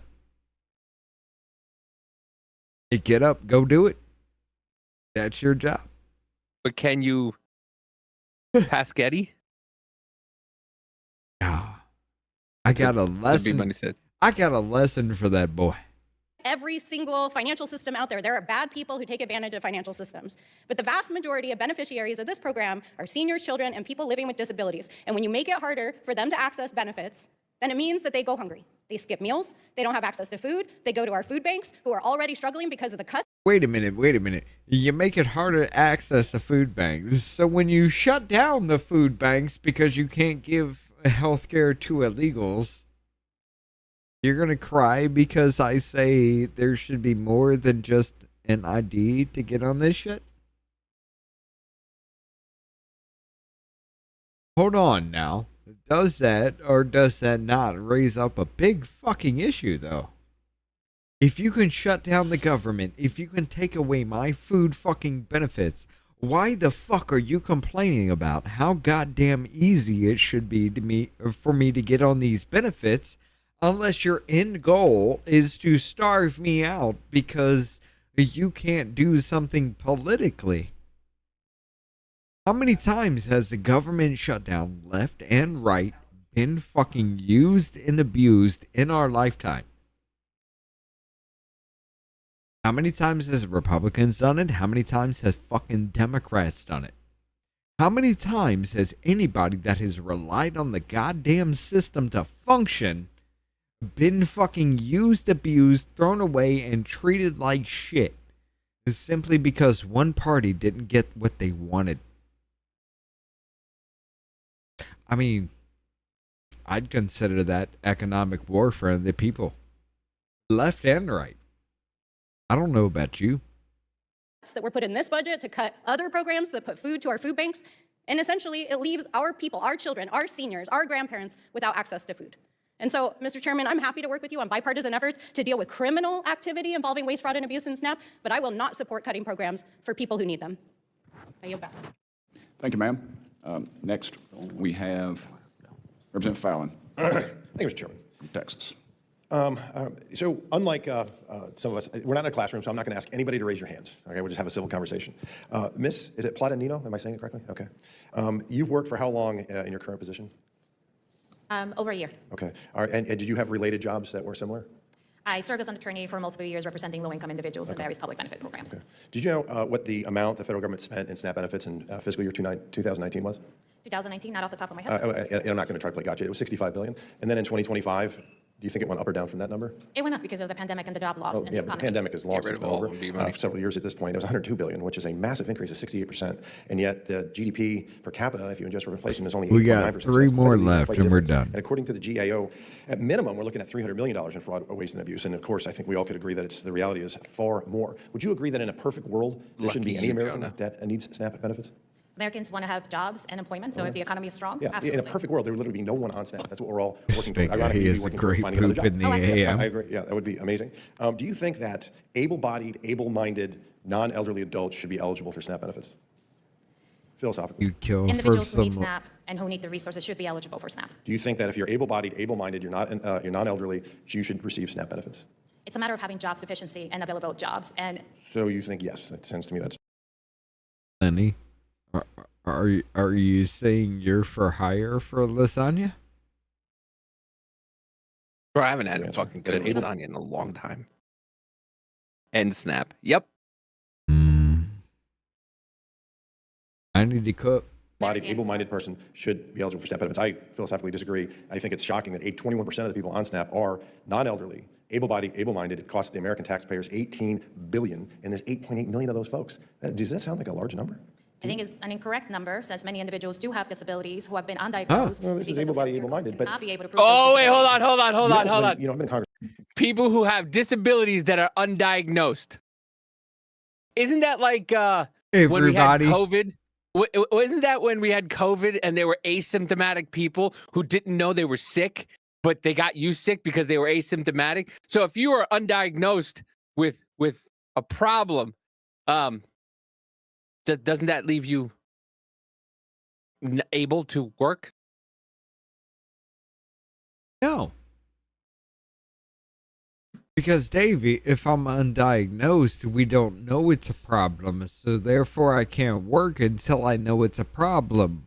Here's the problem with that. Everybody, dude, I bet you right now, if I went to my doctor and told them I was on the autism scale, they would give me a diagnosis of autism.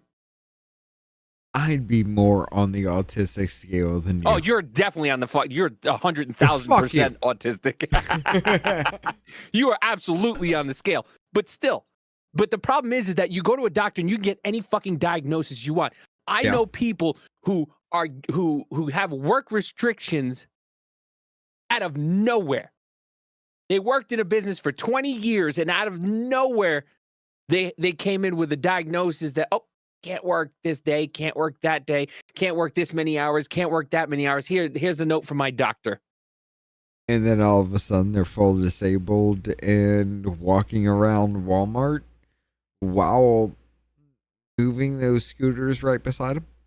I know somebody who had a depression and anxiety diagnosis, who couldn't work more than a certain amount of hours a week, was claiming they can barely leave the house for a certain amount of time. Yet while they were off, I saw them wandering around a Walmart.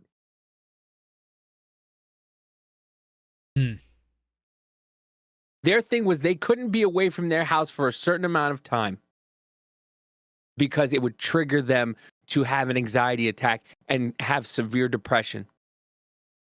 And they would not go to work. Hold on. They would miss work, and then you would see them at the Walmart for hours. Hold on. Can I claim the same? Probably.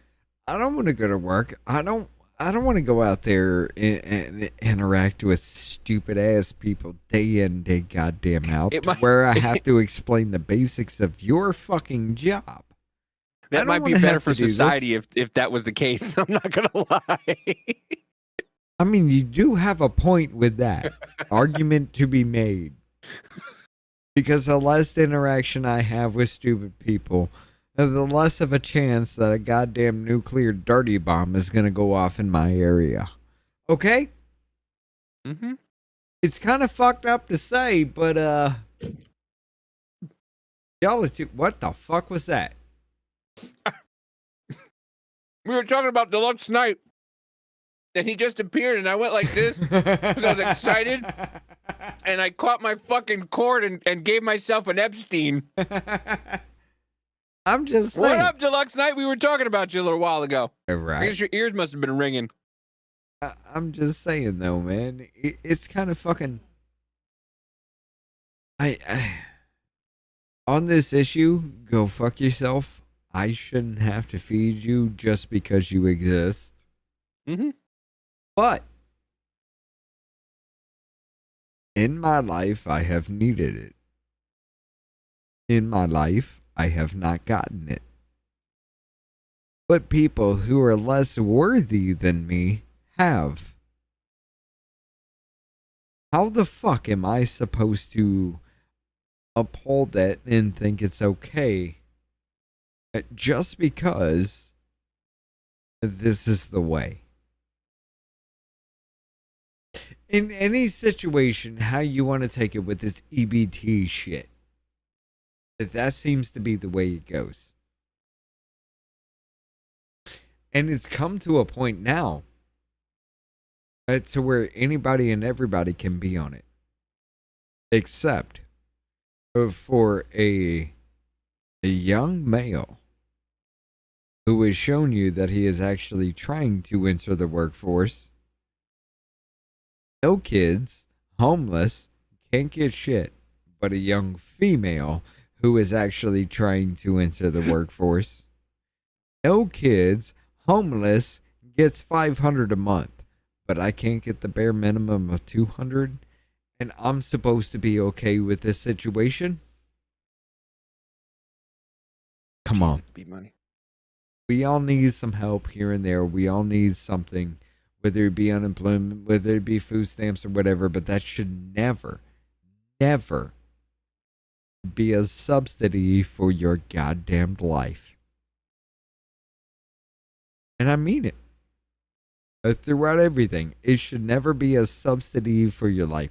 It's so easy to fall into that situation. I get you 100%. But every single motherfucker out there has to pay for you. And every single motherfucker out there has to pay for you.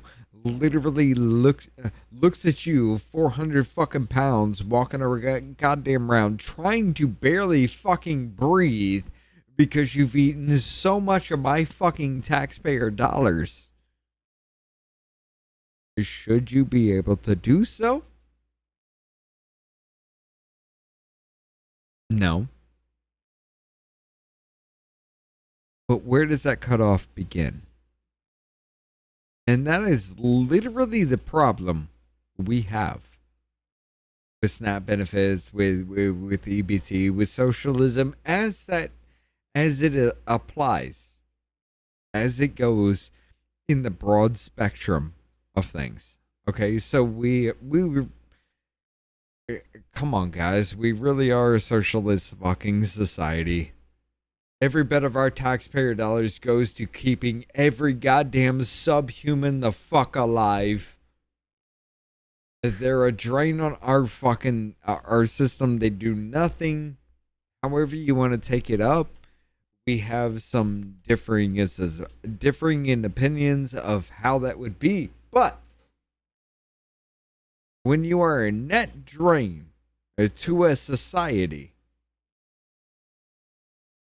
the question becomes, why are you valuable to be kept alive?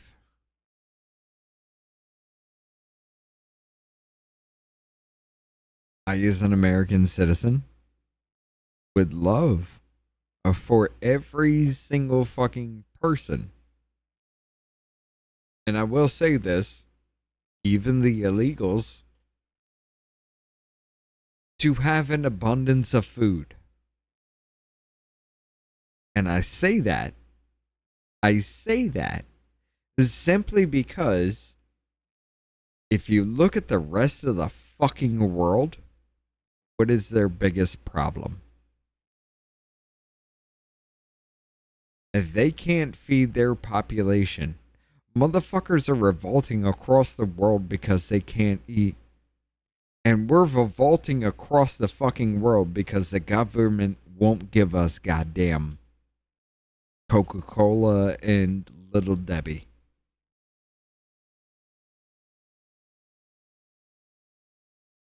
I want you to understand that there are people. Kazakhstan did not burn their goddamn country to the ground and literally leave themselves for fucking nothing because the people were starving. Not because every single homeless person is fat, but because the people were starving. Here we are in America. Every single homeless person is fat. Our entire goddamn government is literally waging war against you. And it's okay because your stomach is full. And this is what we are arguing today. Your stomach is full. Should you raise arms against everything else? Be right back, gotta be. 6 years now, and when people come into our office, and there's a various array of fields that they work in, that every single one of them has something in common. They are desperate for labor. The unemployment rate is very low, and yet there are still folks that claim that they're able-bodied, able-minded, and they just can't find jobs. They can if their belly was, if they were truly, that's a motivator, is something that when you're hungry, you'll go out and find a job and not just have to rely on someone else to do it. Again, when you're able-bodied, able-minded. Secretary Rawlings directed all SNAP state agencies to share their participant eligibility data with the USDA's Food and Nutrition Association. Were you aware of that she directed them to do that, the states? I'm aware that the labor market has been very weakened for blue-collar workers. And That's not what I asked you. What I asked about, Secretary Rawlins directed the state SNAP agencies to share their participant eligibility data. Were you aware that she asked them that? The states? Are you talking about the data request? Let's try it again. Secretary Rawlins asked the states, the 50 states in D.C., to share their participant eligibility data with the USDA. Were you aware of it or not? If you weren't, we can talk about it and I can tell you what happened. If it's a data request, yes. Okay, yeah. And did you know that 22 states did not share that data? Yes. Do you know what they all have in common? That they don't care about protecting Americans' privacy? Every single one of them has a Democratic governor, all of them. And so it's Arizona all the way through Washington, state and Hold D.C. up. I find it ironic when I was doing a little. Let's rewind. What? Did you know that 22 states did not share that data? Yes. Do you know what they all have in common? That they don't care about protecting Americans' privacy? Every single one of them has a Democratic governor, all of them. Do you know why, Davey? Oh, they don't give a fuck about people's privacy. They're all Democratic governors. She just shot herself in the foot with that answer, by the way. And I come back so it's to that. Arizona all the way through Washington, state and D.C. I find it ironic when I was doing a little research for this, that when you take the states that are run by Democrats and you take the states that are run by Republicans, particularly the larger ones, you have about a 30% more likely, you're 30% more likely to be on SNAP if you live in a blue state. You think it's just because they're just terribly mismanaged, or maybe they're abusing the system? It's my time. This isn't a classroom. They are ensuring that individuals who need access to benefits to be able to make and meet their basic needs have those resources. Well, hopefully we can get in a perfect world and SNAP benefits go away completely. Mr. Chair, I yield back. Thank you. Mr. Gill, you're recognized. Thank you, Mr. Chair, for holding this hearing and for your Speaking of autism, intense and steadfast work on combating waste, fraud, and abuse. We certainly appreciate it. I know taxpayers appreciate it. And thank you to the witnesses. This dude hones into one goddamn point specifically and nails that for 5 minutes. He hones in on one thing. You are right. Speaking of autism, the perfect example. if there was a poster, if there was 2 posters for autism, the first would be Sheldon Cooper from Big Bang Theory. The second would be Brandon Gill. You put these 2 together in a fucking photo and you tell me the difference. They both have the same blank stare when they ask you a question. So do you think SNAP benefits are good? The only difference between Mr. Gill and Sheldon is the hair. Gill's an actual Gill is an actual real person. Sheldon's a fictional character. I don't think that's fictional. The motherfucker he's been a method actor that damn long. I think that motherfucker made his own ass autistic. Have you seen anything beyond the Big Bang Theory? Yeah, on camera? the first time I saw him was in Garden State. He's a little off. Yeah, I've seen. Okay. The first film he was in was Garden State. It was great, and he was the same fucking person. I'm just saying. To be here, Ms. Platanino. Did I pronounce that correctly? Platanino? Okay, Platanino. Got a couple questions for you. Should SNAP dollars be spent on sodas? The purpose of the SNAP program is to provide families to have food and beverages. Should it be spent on sugary sodas? I am happy to talk about hunger and nutrition, but not dictate what Americans should or should not eat or may have access to. I'm asking if tax dollars should be used to pay for sodas. Taxpayers' money should be utilized to ensure that individuals have access to the food that they need to survive or may be accessible to them. Do they need sugary sodas to survive? Some of them do, who do have low blood issues, who may Is that have. right?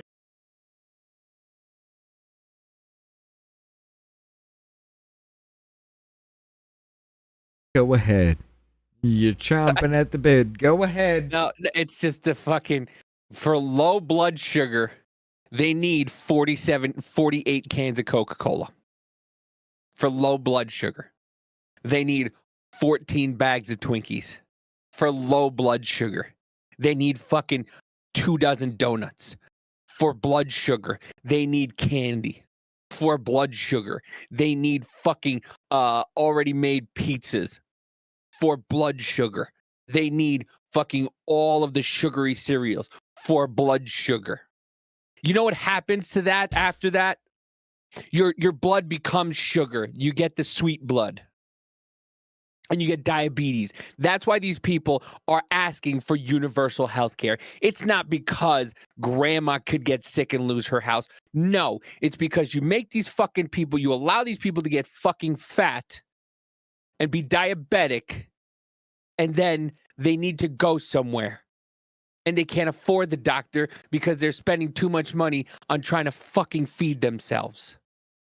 So they deserve universal health care. I just want to point out the fact I have put Mr. Gill front and fucking center with this freeze frame. Remember, it's a food desert, folks. Yeah, that's another thing. Food deserts. You know what makes food deserts? Crime. I imagine this is Mr. Gill's O face. No, that's his. I just saw Titty's face. No, this is the O face. Because this bitch literally teed it up. And not only did she throw it, it's not even a throw. It was straight down the center goddamn field. This bitch literally analyzed his fucking swing and said, this is the perfect fucking shot for you to knock it out the fucking park with this. I love Mr. Gill. I don't even know what you're about to say because I haven't watched this. But just to know, just to listen to this, man. Let's back it up. So you can get the aspect of all of it.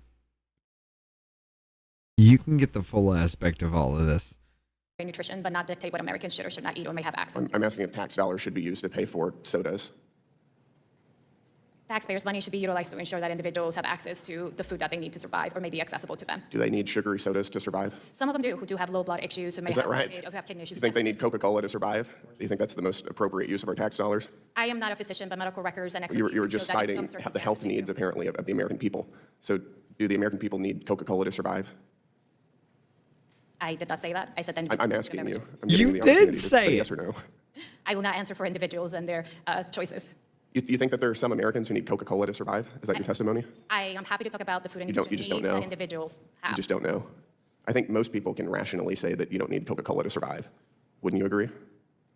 I agree that we have a hunger crisis and that we need to address it by ensuring that individuals have the food resource that they need. Got it. And one of those is sugary Coca-Cola. What does SNAP stand for? It's a supplemental nutrition assistance program. What's nutritional about Coca-Cola? I am not a nutritionist. I am a food security expert in ensuring that individuals have the food resources that they need. This is a common sense question. All of these have been common sense questions. I'm just Hold asking on. you, is there nutritional value to sugary sodas? Pause. She is not a nutritionist. Go to my page for a second. Okay, let's go. Her career includes significant public service, including a tenure as a senior policy advisor at the White House Domestic Policy Council, where she helped lead the Biden administration national security of hunger, nutrition, and health. Prior, she had roles where she led advocate at the Massachusetts Legal Services, blah, blah, blah. Oh, no, here it goes. She currently serves as the SNAP director at the Food Research and Action Center. Oh, shit. Hold on. 180. There we go. I fucked it up. I was trying to firm it in. Go again. She currently serves as the SNAP director at the Food Research and Action Center. Oh, Davey. Now, hold on.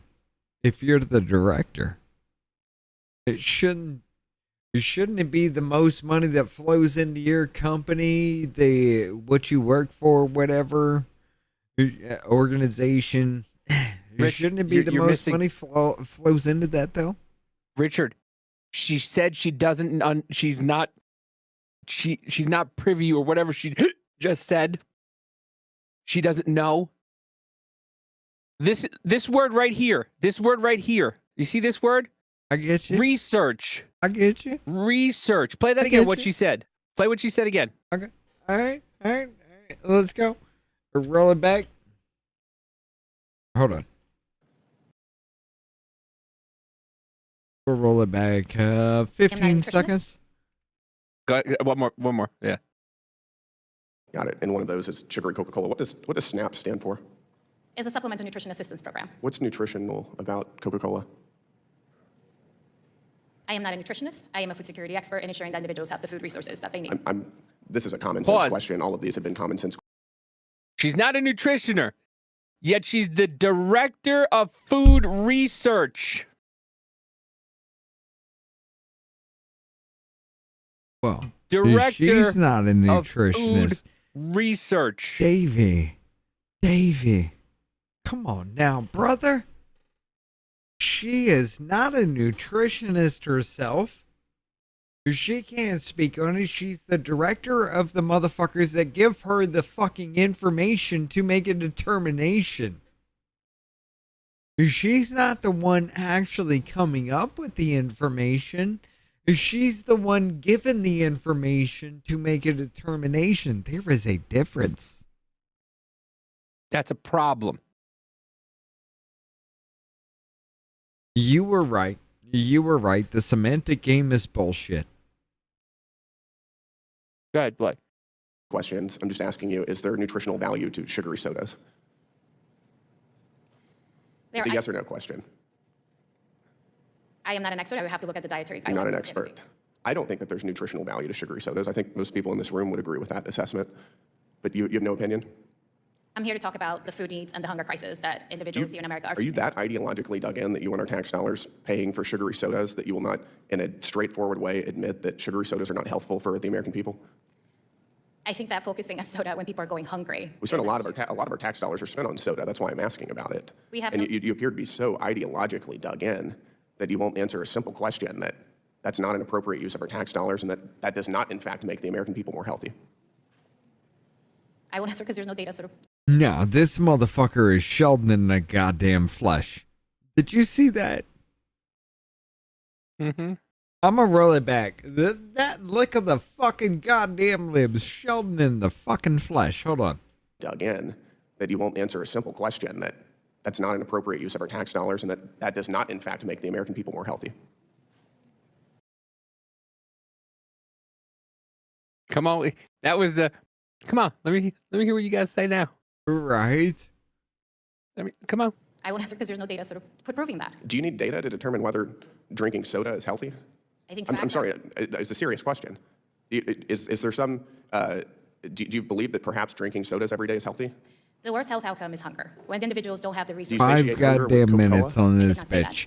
But you This said that is the worst why I health outcome is love hunger. Gil. I'm asking you about sugary sodas. And I'm focusing on the nutrition needs and making sure that children have the resources. Is your organization funded by soft drink makers? I am not in charge of development, but no. It's not. Okay. Is your organization funded by organizations that make money from food stamps? Do organizations who profit off of food stamps fund your organization or businesses? I mean, I can't comment to that. Happy to talk about the resources that need. Does General Mills fund your organization? I don't have access to that information. I do. It's right here. They do fund your organization. Do they profit off of food stamps? Retailers are the major beneficiaries. You think that that's a conflict of interest?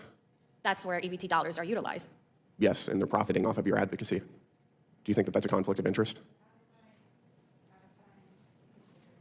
Out of time, My time is up. Thank you, Mr. Chairman. Thank you, Mr. Gill. Mr. Jack, you are. Motherfucker was saved by somebody else in the committee, brother.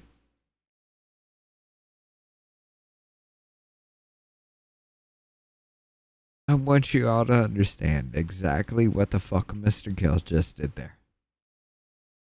From an autistic motherfucker to an autistic motherfucker. He literally just argued her own words against her and she had nothing to fucking say. That's why I love the fuck out of Mr. Gill. And it goes unheard. It goes unfucking seen. Except for the motherfucker said no. He literally dug into one fucking point. His entire 5 goddamn minutes was on her and one fucking point. In that one point, he dismantled her entire fucking argument.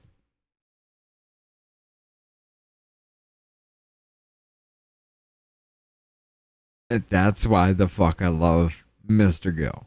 Every goddamn time. It may seem like it's off the fucking wall. It has nothing to do with the shit, but the motherfucker every time. Yep. You're done. You're done because you've already fucked yourself over. That's why I love Gill. Recognized for 5 minutes. Thank you, Mr. Chairman. Thank you very much as well for convening this hearing. I want to start my line of questioning with Mr. Walk. Thank you for your testimony. And I know that my colleague, Mr. Fallon, covered this briefly, but I understand that by the direction of our Secretary of Agriculture, Brooke Rollins, the USDA requested SNAP participant eligibility data from all 50 states to ensure the benefits are being dispersed properly, but only 29 states have released that data. And I was hoping you could illuminate for this committee why you believe the 21 states who have not yet released that data have not done so. Well, I can't speak to the USDA's request. I can speak to my own OIG's request for state SNAP data. So about a year ago, we asked for the top 10 states in terms of SNAP spending for their participant data because we wanted to do an evaluation of the integrity and quality of that data, especially as it touched on qualification, your eligibility to be on SNAP. We received 6 states. The data from those 6 states. And I would just say that we finished a report of Ohio, and I think I know I spoke a little bit to this earlier, but we found $13.3 million in anomalies just from that one state who shared their data with us. Before that report became public, they had already started working on those vulnerabilities. But 4 states, California, New York, Illinois, and Michigan, have yet to give us that data so that we could do the same thing and look at the issues in their states. It's his head. We find things such as applications that miss key data, like Social Security numbers, Let me send the thumbs. blanks in terms of citizenship, duplicate enrollments, like people who are clearly not living in that state but being paid out funds from that state. So with these 4 states, California, New York, Illinois, Michigan, if they do not provide the data, we can't even start to look at that. Now, you did mention USDA. I know that they have requested from all 50 states, the request is a little bit different, so I can't get too much into that, and they are a separate organization. But I know that from our separate requests, I have ordered a subpoena, which is very unusual that a state agency will require the IG to issue a subpoena for that kind of information. But we have issued 4 subpoenas to those states, and we're still waiting on that information. Well, we'll look forward to seeing their results once returned and complied with. Ms. Royal, next question to you. I want to commend your organization for publishing this report, Why Food Stamp Program Integrity is More Important Now Than Ever. And specifically, I just want to note from the report, in 2023 alone, food stamp enrollees in one state own more than 14,000 luxury vehicles. And among those, you had 3 Ferraris, 11 Lamborghinis, 59 Maseratis, and thousands of other luxury vehicles. The supposed goal of the SNAP program, of course, has been litigated today, but what was revealed in this report seems to be the program's reality. Help this committee and the constituents back home understand, how does a program dedicated to feeding low-income families end up subsidizing Lamborghinis and Bentleys? People make false statements on applications. And there is very little access to technology for states to verify that information before benefits are issued. So it's the pay and chase model, where even though a benefits worker may think that information is suspicious or suspect, they still have to issue those benefits, get it to a fraud investigator. Fraud investigator puts it on the stack of already overwhelming caseload and then has to go back and verify the facts. It's not having access to technology and trying to fight these increased fraud numbers with a minimum amount of investigators is a Herculean task that we can't accomplish. Thank you very much. In the closing 30 seconds, Ms. Gressler, good to see you again. Thank you for testifying again before this committee. Would love for you to close out by just illuminating how helpful the One Big Beautiful Bill Act, the Working Families Tax Cut, was in ensuring that we're rooting out waste, fraud, and abuse. Yes, it was a great first step towards that, and primarily in the SNAP program, because if you don't have accountability at the end of the day, there is zero incentive for any state or any agency that is delivering these federal benefits to be able to reduce those. And we can't accept, as a cost of business, having up to $500 billion per year in fraud just so that we can make it easier so that those who are actually eligible for these programs will receive them. The magnetic field of her eyes is... Why? Why is it hers, though? You have a point. Why is it hers? The only one that has that hub. Because her eye frequency is just so fucked. It's so cocked that it's just fucking up the frequency of the microphone. It is a thing, right? You can't, when you're looking at her, like, everybody, every single one of you that are watching right now, take your eyes away from the screen and tell me if this doesn't hit different. You have to go after that. There is no think your private kids sector go, who are you business that could yelling stay in at? business if it accepted the level of fraud, waste, and abuse that's going on now. Very well said. Mr. Chairman, my time's up. Before I yield back, if I could enter into the record why food stamp program integrity is more important now than ever, this report at your will, sir. Mr. Chairman, I also have a UC. Ma'am? I ask unanimous consent to enter into the record 12 letters issued by House Oversight and Government Reform, Democrats on the importance of data security and privacy in government programs, which we have sent to the administration, which they have failed to respond to. Thank you. Without objection.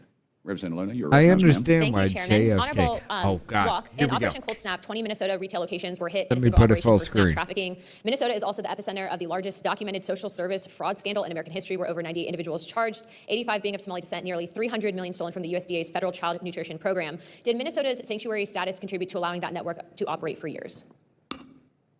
Congresswoman, I'm not sure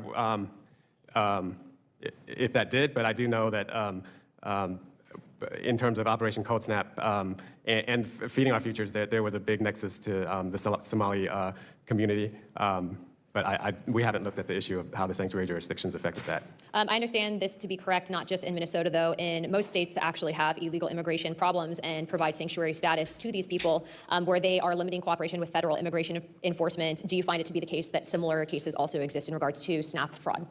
Well, I think we do. We need to be able to cooperate across jurisdictional lines when it comes to law enforcement. So if we're not getting cooperation from the state agencies and the proper degree of information sharing, it's very difficult to go after the fraud, particularly in terms of illegal alien communities, because what we found is that often does involve false identities, false document rings, and that the resources that are needed to get at that is not just going to be within USDA. We do need cooperation from state and locals and other federal agencies to get at that.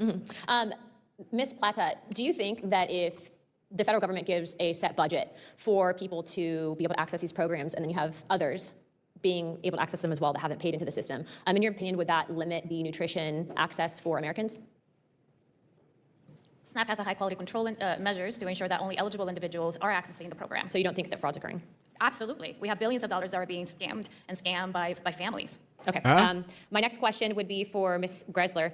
SNAP recipients have significantly higher rates of obesity, specifically type 2 diabetes and hypertension versus the general population. USDA's own data shows approximately $7 billion a year in SNAP funds spent on soda alone. Is it accurate to say that the federal government is currently running a program that simultaneously funds poor nutritional choices through SNAP and then funds the resulting chronic illness through Medicaid, effectively subsidizing the same disease twice? I think it's fair to say that there's a link there, and that might mean that Congress should consider. Hit it. What did I say?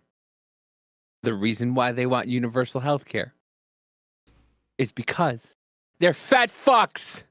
They need a doctor because the government allowed them to be fat fucks. Because people don't have fucking self-control. If you allow people to just use money the way they want to use money, they will free money. They don't earn it. They're just given it. So what are they going to do? They're going to buy whatever they want. And they're going to buy the sugary drinks because sugar is more addictive than anything else. Food is more addictive than any other drug. You're damn right. So yes, there's a pipeline between obesity and SNAP. And then now they want free healthcare. So the government has control of everything. And once the government tells you, we're not going to pay for it anymore, who's left out on the fucking on the porch in the rain? You are. You are. When you become more of a liability than the government wants you to be, you're on your own, pal. Yep. Let's continue. Revising those standards of what qualifies I as gotta pee. food under the SNAP program. Okay. Have any of you, just yes or no quickly, Honorable Walk, have you ever been on SNAP or EBT? No, ma'am. Okay. Ms. Royal? No, ma'am. Not to my knowledge, but my identity could have been stolen to be used elsewhere. No, ma'am. Okay, the reason I ask you guys is because what I'm finding is some of the poorest of the poor communities, specifically minority communities as well, and then obviously impoverished white Americans are given access to this program, but because of the amount of special interest money going into what they can and cannot buy, they're actually being made sick. Just being very direct, it is basically a government-funded pipeline to chronic illness, and it didn't happen by accident. SNAP-eligible food list is not written by nutritionists. In fact, it's written by lobbyists, and every time a state will specifically try to restrict SNAP purchases, whether it be New York, Maine, or even Florida, the American Beverage Association and the processed food industry killed a waiver at the USDA, not because nutritional restrictions were bad policy, but because Coca-Cola and Pepsi Cola have spent tens of millions of dollars protecting a $7 billion in annual government guaranteed soda revenue. I'm just curious, do you really think that this program currently, as written, if special interest is controlling it, is really benefiting children? Honorable Walk, yes or no? I can't give a policy opinion, but I do certainly understand that there are questions about how nutritious some of Do you think special interest money should be deciding that, yes or no? No. Okay, Ms. Royal, yes or no? Do you think special interest money should be deciding? No. No. There's multiple research that SNAP supports the healthy. Okay, I'll be honest with you. I don't think that special interest money at all should be going to funding this, especially when you have Democrats, to include, a young Democrat from the state of Washington, which is where I used to be stationed, that found it very problematic that you could essentially open up a bag of chips but not serve in a daycare a banana because it didn't meet compliance standards because there wasn't enough sinks. So all that to say, I appreciate you guys being here, but we clearly need to fix our SNAP program. Thank you. Mr. Chairman, I have another UC. Holy shit.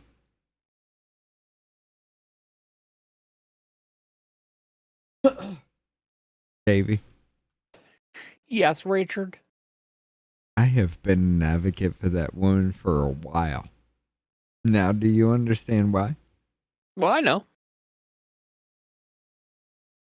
She's a thorn in everybody's ass. She is what Marjorie Taylor Greene should have been. She is a more polished version of Marjorie Taylor Greene.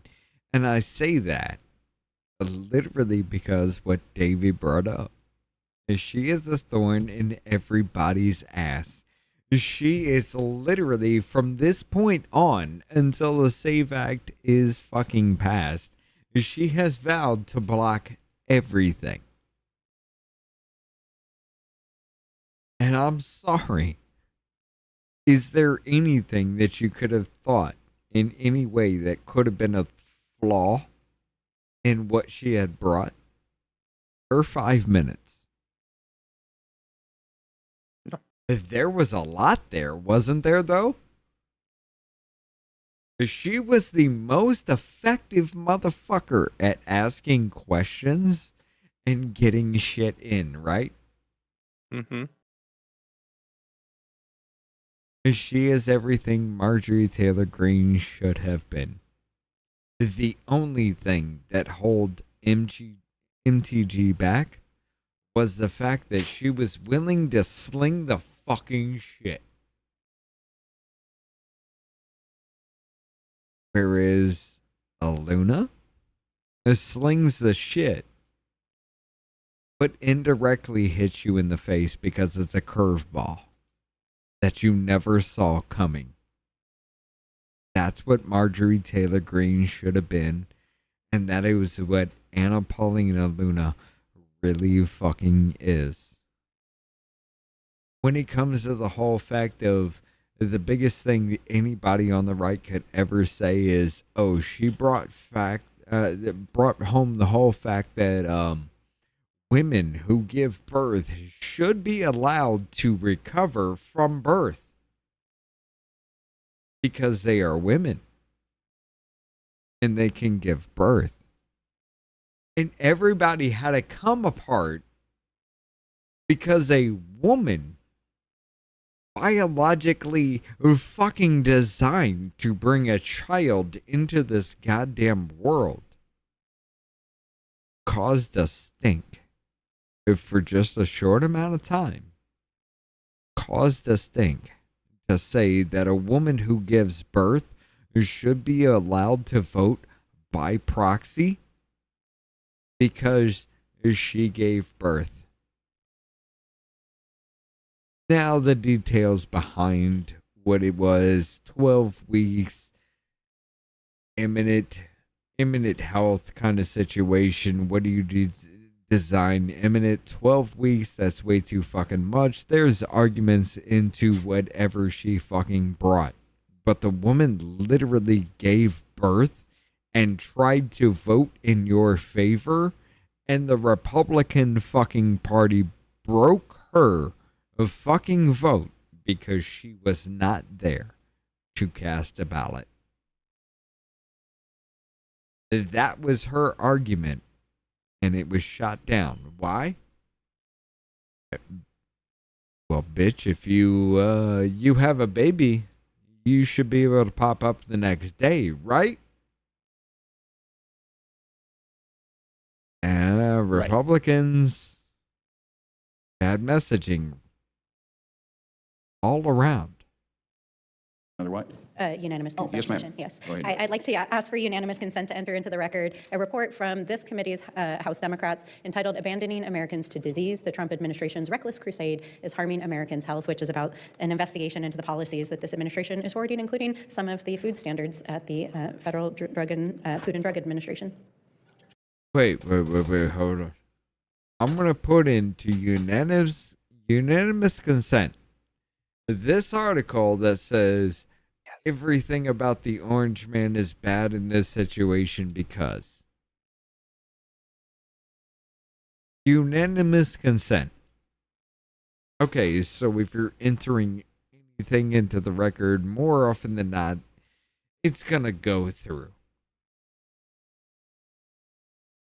And so if you're entering into the fucking record of this an article that backs up everything that you want to say because they've been paid to do so,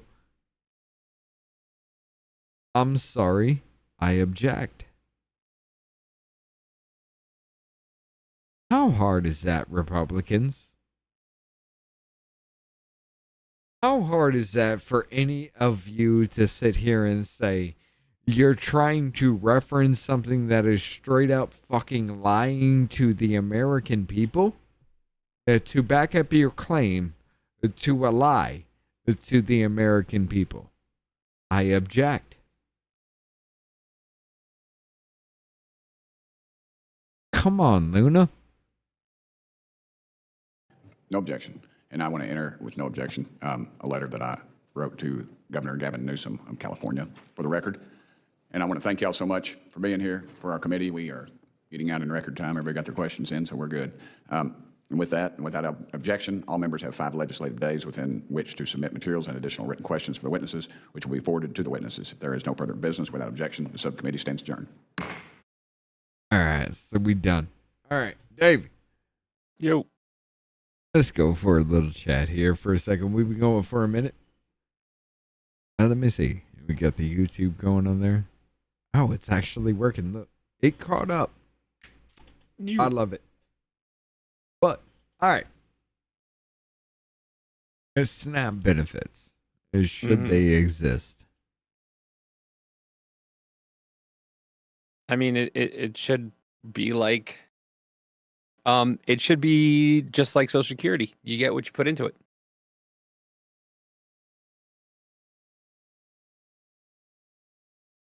Okay.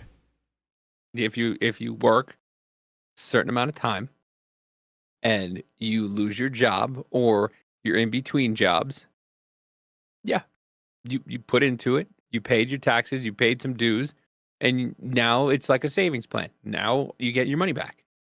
Okay. But if you just come here, think of it this way. If you come here or you turn 18 or whatever it is and you can't work, and now barring disabilities, I'm talking about severely autistic, can't work, Down syndrome, stuff like that, where you can't literally go out into the world. Not that you've been taken in by Down this cult. syndrome people need to go out into the world. That would be amazing. But they do, and they have jobs. But I still would be okay with that. Now, if you can't work because once again, you've been sold this bill of goods that you have certain illnesses that now people are saying are classified as you can't work. No, because you bought into this. Oh, I'm a girl now, and they took my penis away, so I can't work. Or I'm on this medication now because I can't, I have to battle with this. I have to battle with that. We all had to fucking do it. Okay. Sorry. This bitch took a fucking left turn hard as shit real quick. But you asked me if we SNAP benefits should. No, I mean, I was tracking everything that you were saying, and then just all of a sudden, and the trainees knock it out the park. Yeah, but if you bought into this cultist personality where you can't work because all of a sudden you're 18 years old and you're battling with depression like we all did at fucking 18 years old. You don't have a house, you don't have something to live in. Your parents threw you out because you're a fucking asshole or you don't Son of a understand bitch, life. shut up. You don't need to be personally attacking me right now. All right. You know, if you just can't work because I can't deal with life, no, you shouldn't. You shouldn't. Get a fucking job, put on your fucking big boy pants. And here's the problem is you have our generation's a weird generation because we're still like, as adults, like when we were kids, adults carried around briefcases. Our generation, and I do it, we carry around backpacks like we're still in school, okay? If you carry around a briefcase, you're either A, diplomat, or B, a drug dealer. There is no in between. But it used to be, distinguished men and women or whatever it was used to carry briefcases to go to work, and now we carry backpacks and we buy Ninja Turtle you shit. Still see fucking movies about lawyers who just slam that briefcase on the fucking desk like it's something to do. Nobody does that shit anymore. I'm sorry, I punched the fuck out of my mic. You are correct. Nobody does this shit anymore. Like no, if you had a briefcase, everybody thought you were some kind of fucking status. Depending on what it was, kind of how you controlled yourself. You could, if you had a briefcase, you could literally pass yourself off as anybody you wanted to be. Davey has a point. You know where that was effective? Where? Back in the 90s. You know what was the heyday of our fucking economics or economy? What? Back in the 90s. Everything that we see right now on an economic level was the fact that we saw what we were capable of and it immediately went to shit. We saw 100% on an economic scale where gas was literally like $1.20 on average. Mm-hmm. Everything that you bought. The biggest fucking thing that you could cry about. The biggest thing that you could cry about was a goddamn personal computer that every single one of you are watching right now, whether it be a handheld device, whether it be a personal computer, whatever. That was the biggest purchase other than a house back in the heyday of the fucking 90s. Every single one of you have right now. What was the envy of the fucking world when we were kids? Was that a question? No, that was a goddamn statement. Every single fucking one of us, you have in the palm of your hand more technological fucking capability than what took us to the moon the first time. You know why that's true, Davey? Why? The Jews? Nope. Oh. Because what took us to the moon, what calculated every damn thing, every bit, every angle, everything that you could in space, 360 degrees around you, what calculated all that was a signal from one wire on an x-axis and a signal from one wire on a y-axis meeting up. That took us to the fucking moon. However you want to wind up with the whole flat earth, whatever bullshit you want to come up with, I got the goddamn proof right here in my goddamn home motherfucking town. The shit that was up there was the shit that is down here. I got it.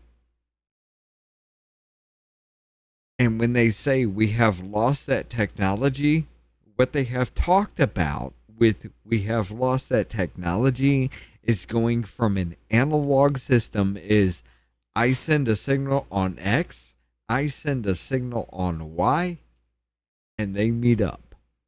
That is analog. To a digital signal says X and Y is the same goddamn thing, and a Z may exist at some point in time. And that is computing. With the introduction of quantum computing.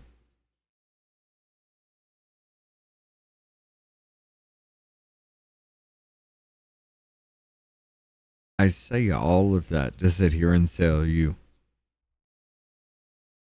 Humankind is amazing. But the biggest drawback that will ever be in any situation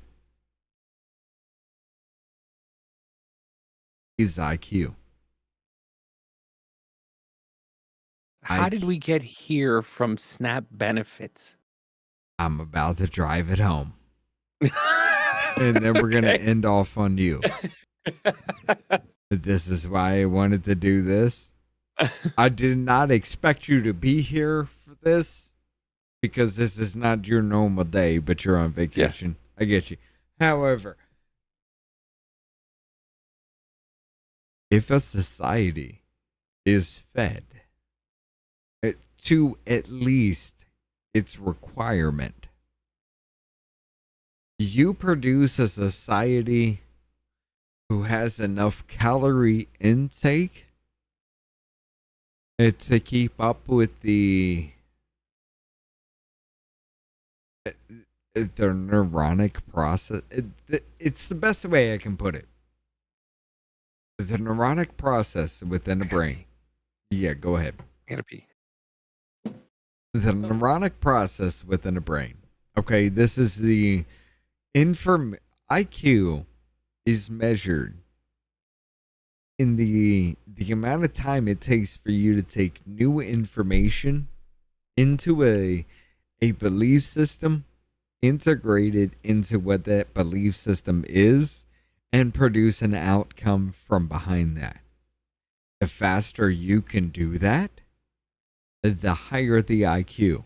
However, common sense is the exact goddamn opposite. You cannot produce. You cannot take in information and think of every outcome faster than you can think of a complete product. You see what happens. You see the outcome. How does it get there? That is common sense. For Davey, I'm going to recap. IQ. I take information. I see it. I process it. And I immediately come out with an outcome. The faster I can do that is the measure of my IQ. My common sense level is the buffer between hand. Common sense is to say, I take in this information, I must process for a bit. As I process, I come with a conclusion to link up with this. This doesn't match. This doesn't match. This doesn't is. This is a thing. I can do this. That's a measure of common sense. Because as you are processing the information, it is written in real time. If you have a high IQ and absolutely no goddamn common sense, You get retards on a massive fucking scale. Why? Because they can justify the Holocaust on a logical perspective. However, you can get the inverse. Absolutely an emotional. You can justify the Holocaust on an emotional perspective. The difference comes from right here in this.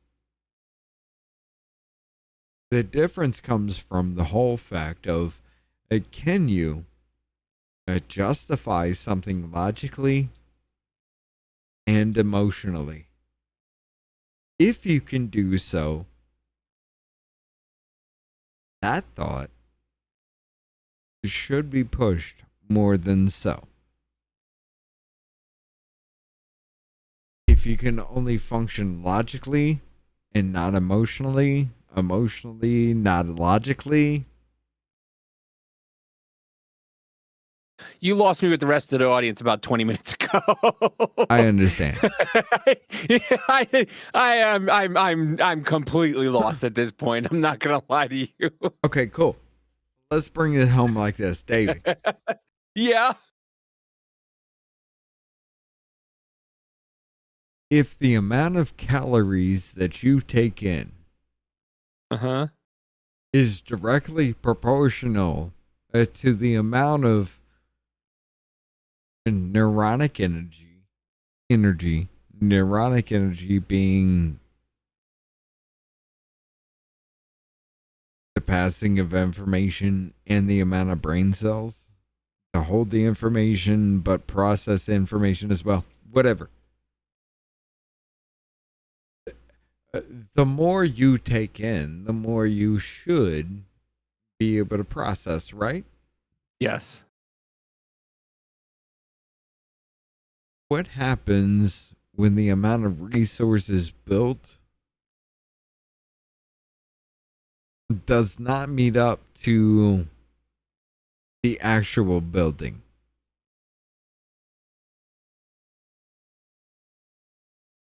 If you have more resources on the table than you have the ability to build and take those resources and put them on the table, what happens?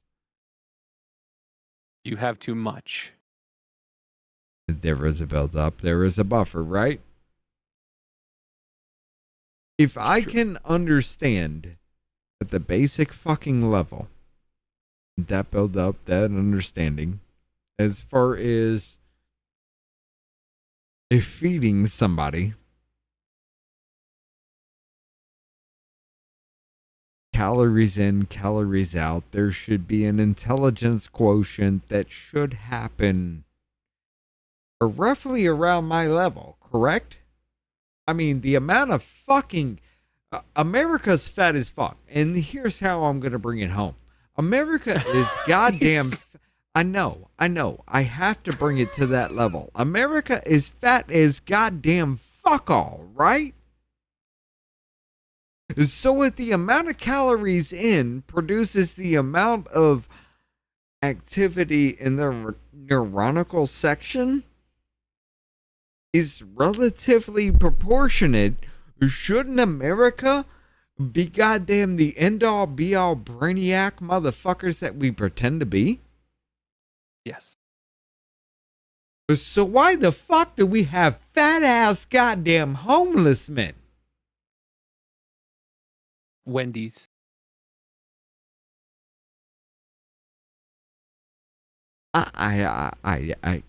Okay. Check this out.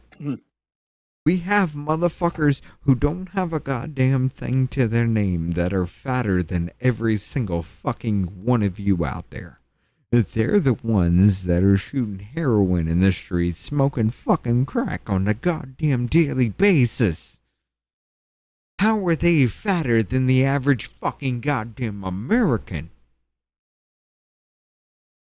Is there not a fucking problem to this, right?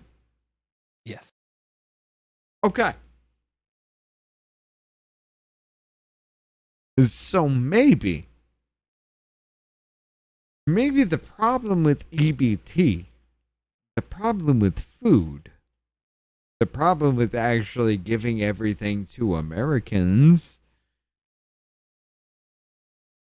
isn't the fact that how do you pay for it? It's the fact that is it possible? So to sum up the last fucking half hour that we've lost 10 people is to just say that we're fucking spoiled as a nation. This is what I do when I do these hearings. I'm sorry. So to wrap up your last 20-minute tirade is just to say we are fucking spoiled. And you're absolutely correct. We have all the information at our fingertips. Yes. We have the ability to go out and research all this information. Yes. But people just take the information they want and cherry pick from it and decide that because said information is available, that they're correct. And the same thing with the reason why we're fat while still doing cocaine and crack is because of the fact that we are spoiled and get EBT cards and people use it to buy fat shit. Well, that, and I also want to introduce this entire goddamn thing as evidence to the fact that calories in does not mean calories out in the fucking brain. That too.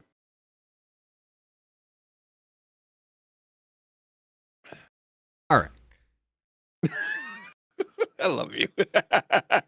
This is what I do when I do with these hearings. Davey's just popping in for this right here because he's on vacation. However, you gonna be with me tomorrow? We doing something tomorrow? Davey's a total fuck. I am a total fuck. I don't know. I gotta talk to the wife. Maybe I don't think so because I think she's got to go back to work. But we'll see what happens tomorrow. So regardless, Off Label's gonna be here. Simple Gaming. However, I don't know what the fuck is going on with that channel. I'm not paying attention. That's all on him. But y'all have a good night. Dave. Hold on. I've been trying to raid to these guys. Yeah. I found a stream. It's got a couple people and they got only 45 followers. They're talking about vigilante, citizen vigilante. It's two dudes. So yeah, let's go. They got 45 followers. They're called Voice of the Fat Mattis. So that's where we're gonna go.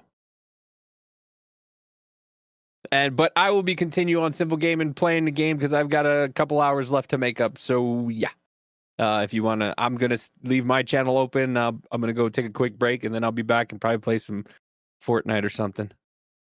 Bitch. Listen, I can't sit there and fucking do work while I'm on vacation, okay? The fuck you're not. All right. Ladies, all right. Hit it off, right. Davey. Finish us off. Thank you. Thank you for being here, folks. Appreciate you. Check the Discord. You know what? I'll do that real Rich, before we hit the final thing, let's play Jonah's quick song, Tiny Minds. Okay. So right after I say love y'all, I'll play it. And then we'll do the raid. Okay. And then yeah. But yeah, thanks for joining us. We love you. 1,000 people still can't fucking wrap my head around it. Over 1,000 now, 1,021. So that's pretty fucking awesome.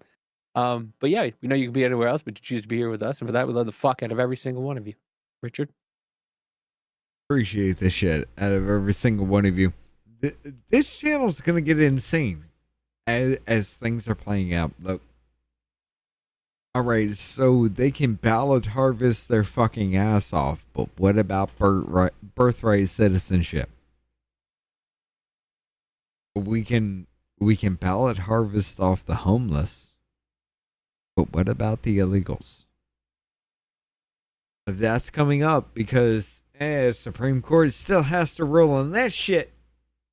It is kind of fucked up what they did with Watson versus RNC, right?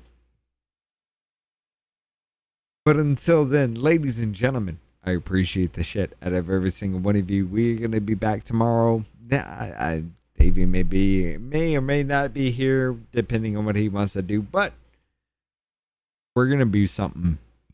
We're going to bring you something here on this channel. Davey still has... This bitch is gonna do Fortnite. Yeah, whatever. I don't know. Whatever. Wrap it up, motherfucker. You want to wrap it up. That's the thing. Anyway, no, ladies and never. gentlemen, I appreciate the shit out of you. Davey, where are we going? We're gonna listen to Jonah's song, and then we're gonna go to Voice of the Fat Mattis. All right, ladies and gentlemen, and Jonah's song is up. Hit it. Love y'all. Tiny minds, tiny minds, tiny minds. Our minds are a special kind. Tiny minds, tiny minds, tiny minds. We'll have you laughing all the time. When you try to make their tiny minds grow, their tiny minds go, no, no, no. For example, when you tell them they have tiny minds. Their tiny minds invent themselves, my tiny minds always do. I'm not a tiny mind and I'll show you. They try to show how well their minds work. And if you don't see any difference, they turn into jerks. Tiny minds, tiny minds, tiny minds. We'll have you laughing all the time. Tiny minds, tiny minds. Our minds are a special kind. When you try to make their tiny minds grow, their tiny minds go, no, no, no. They think they're already of a superior intellect that demands your utmost respect. But if any normal mind, like yours or mine, were to reject the premise as suspect, that's when the tiny minds get furious. They become incurious. Since tiny minds would have to become laborious, that means putting in time and effort into a task. Not really much of an ask, like figuring out why they're called tiny minds. No, no, tiny minds, tiny minds, tiny minds, tiny minds, tiny minds, tiny minds, tiny minds, tiny minds, tiny minds, tiny minds, tiny minds, tiny minds, tiny minds, tiny minds. All right. We'll see you tomorrow, folks. Have a good night. Love y'all. And y'all don't know that I'm a soldier. I always felt like I'm alone, when everybody thinks they know ya. And y'all don't even know I own ya. And now I'm ready taking over, cause every day I'm getting closer. Just look at everything I'll show ya. And now I'm ready, I'ma blow up.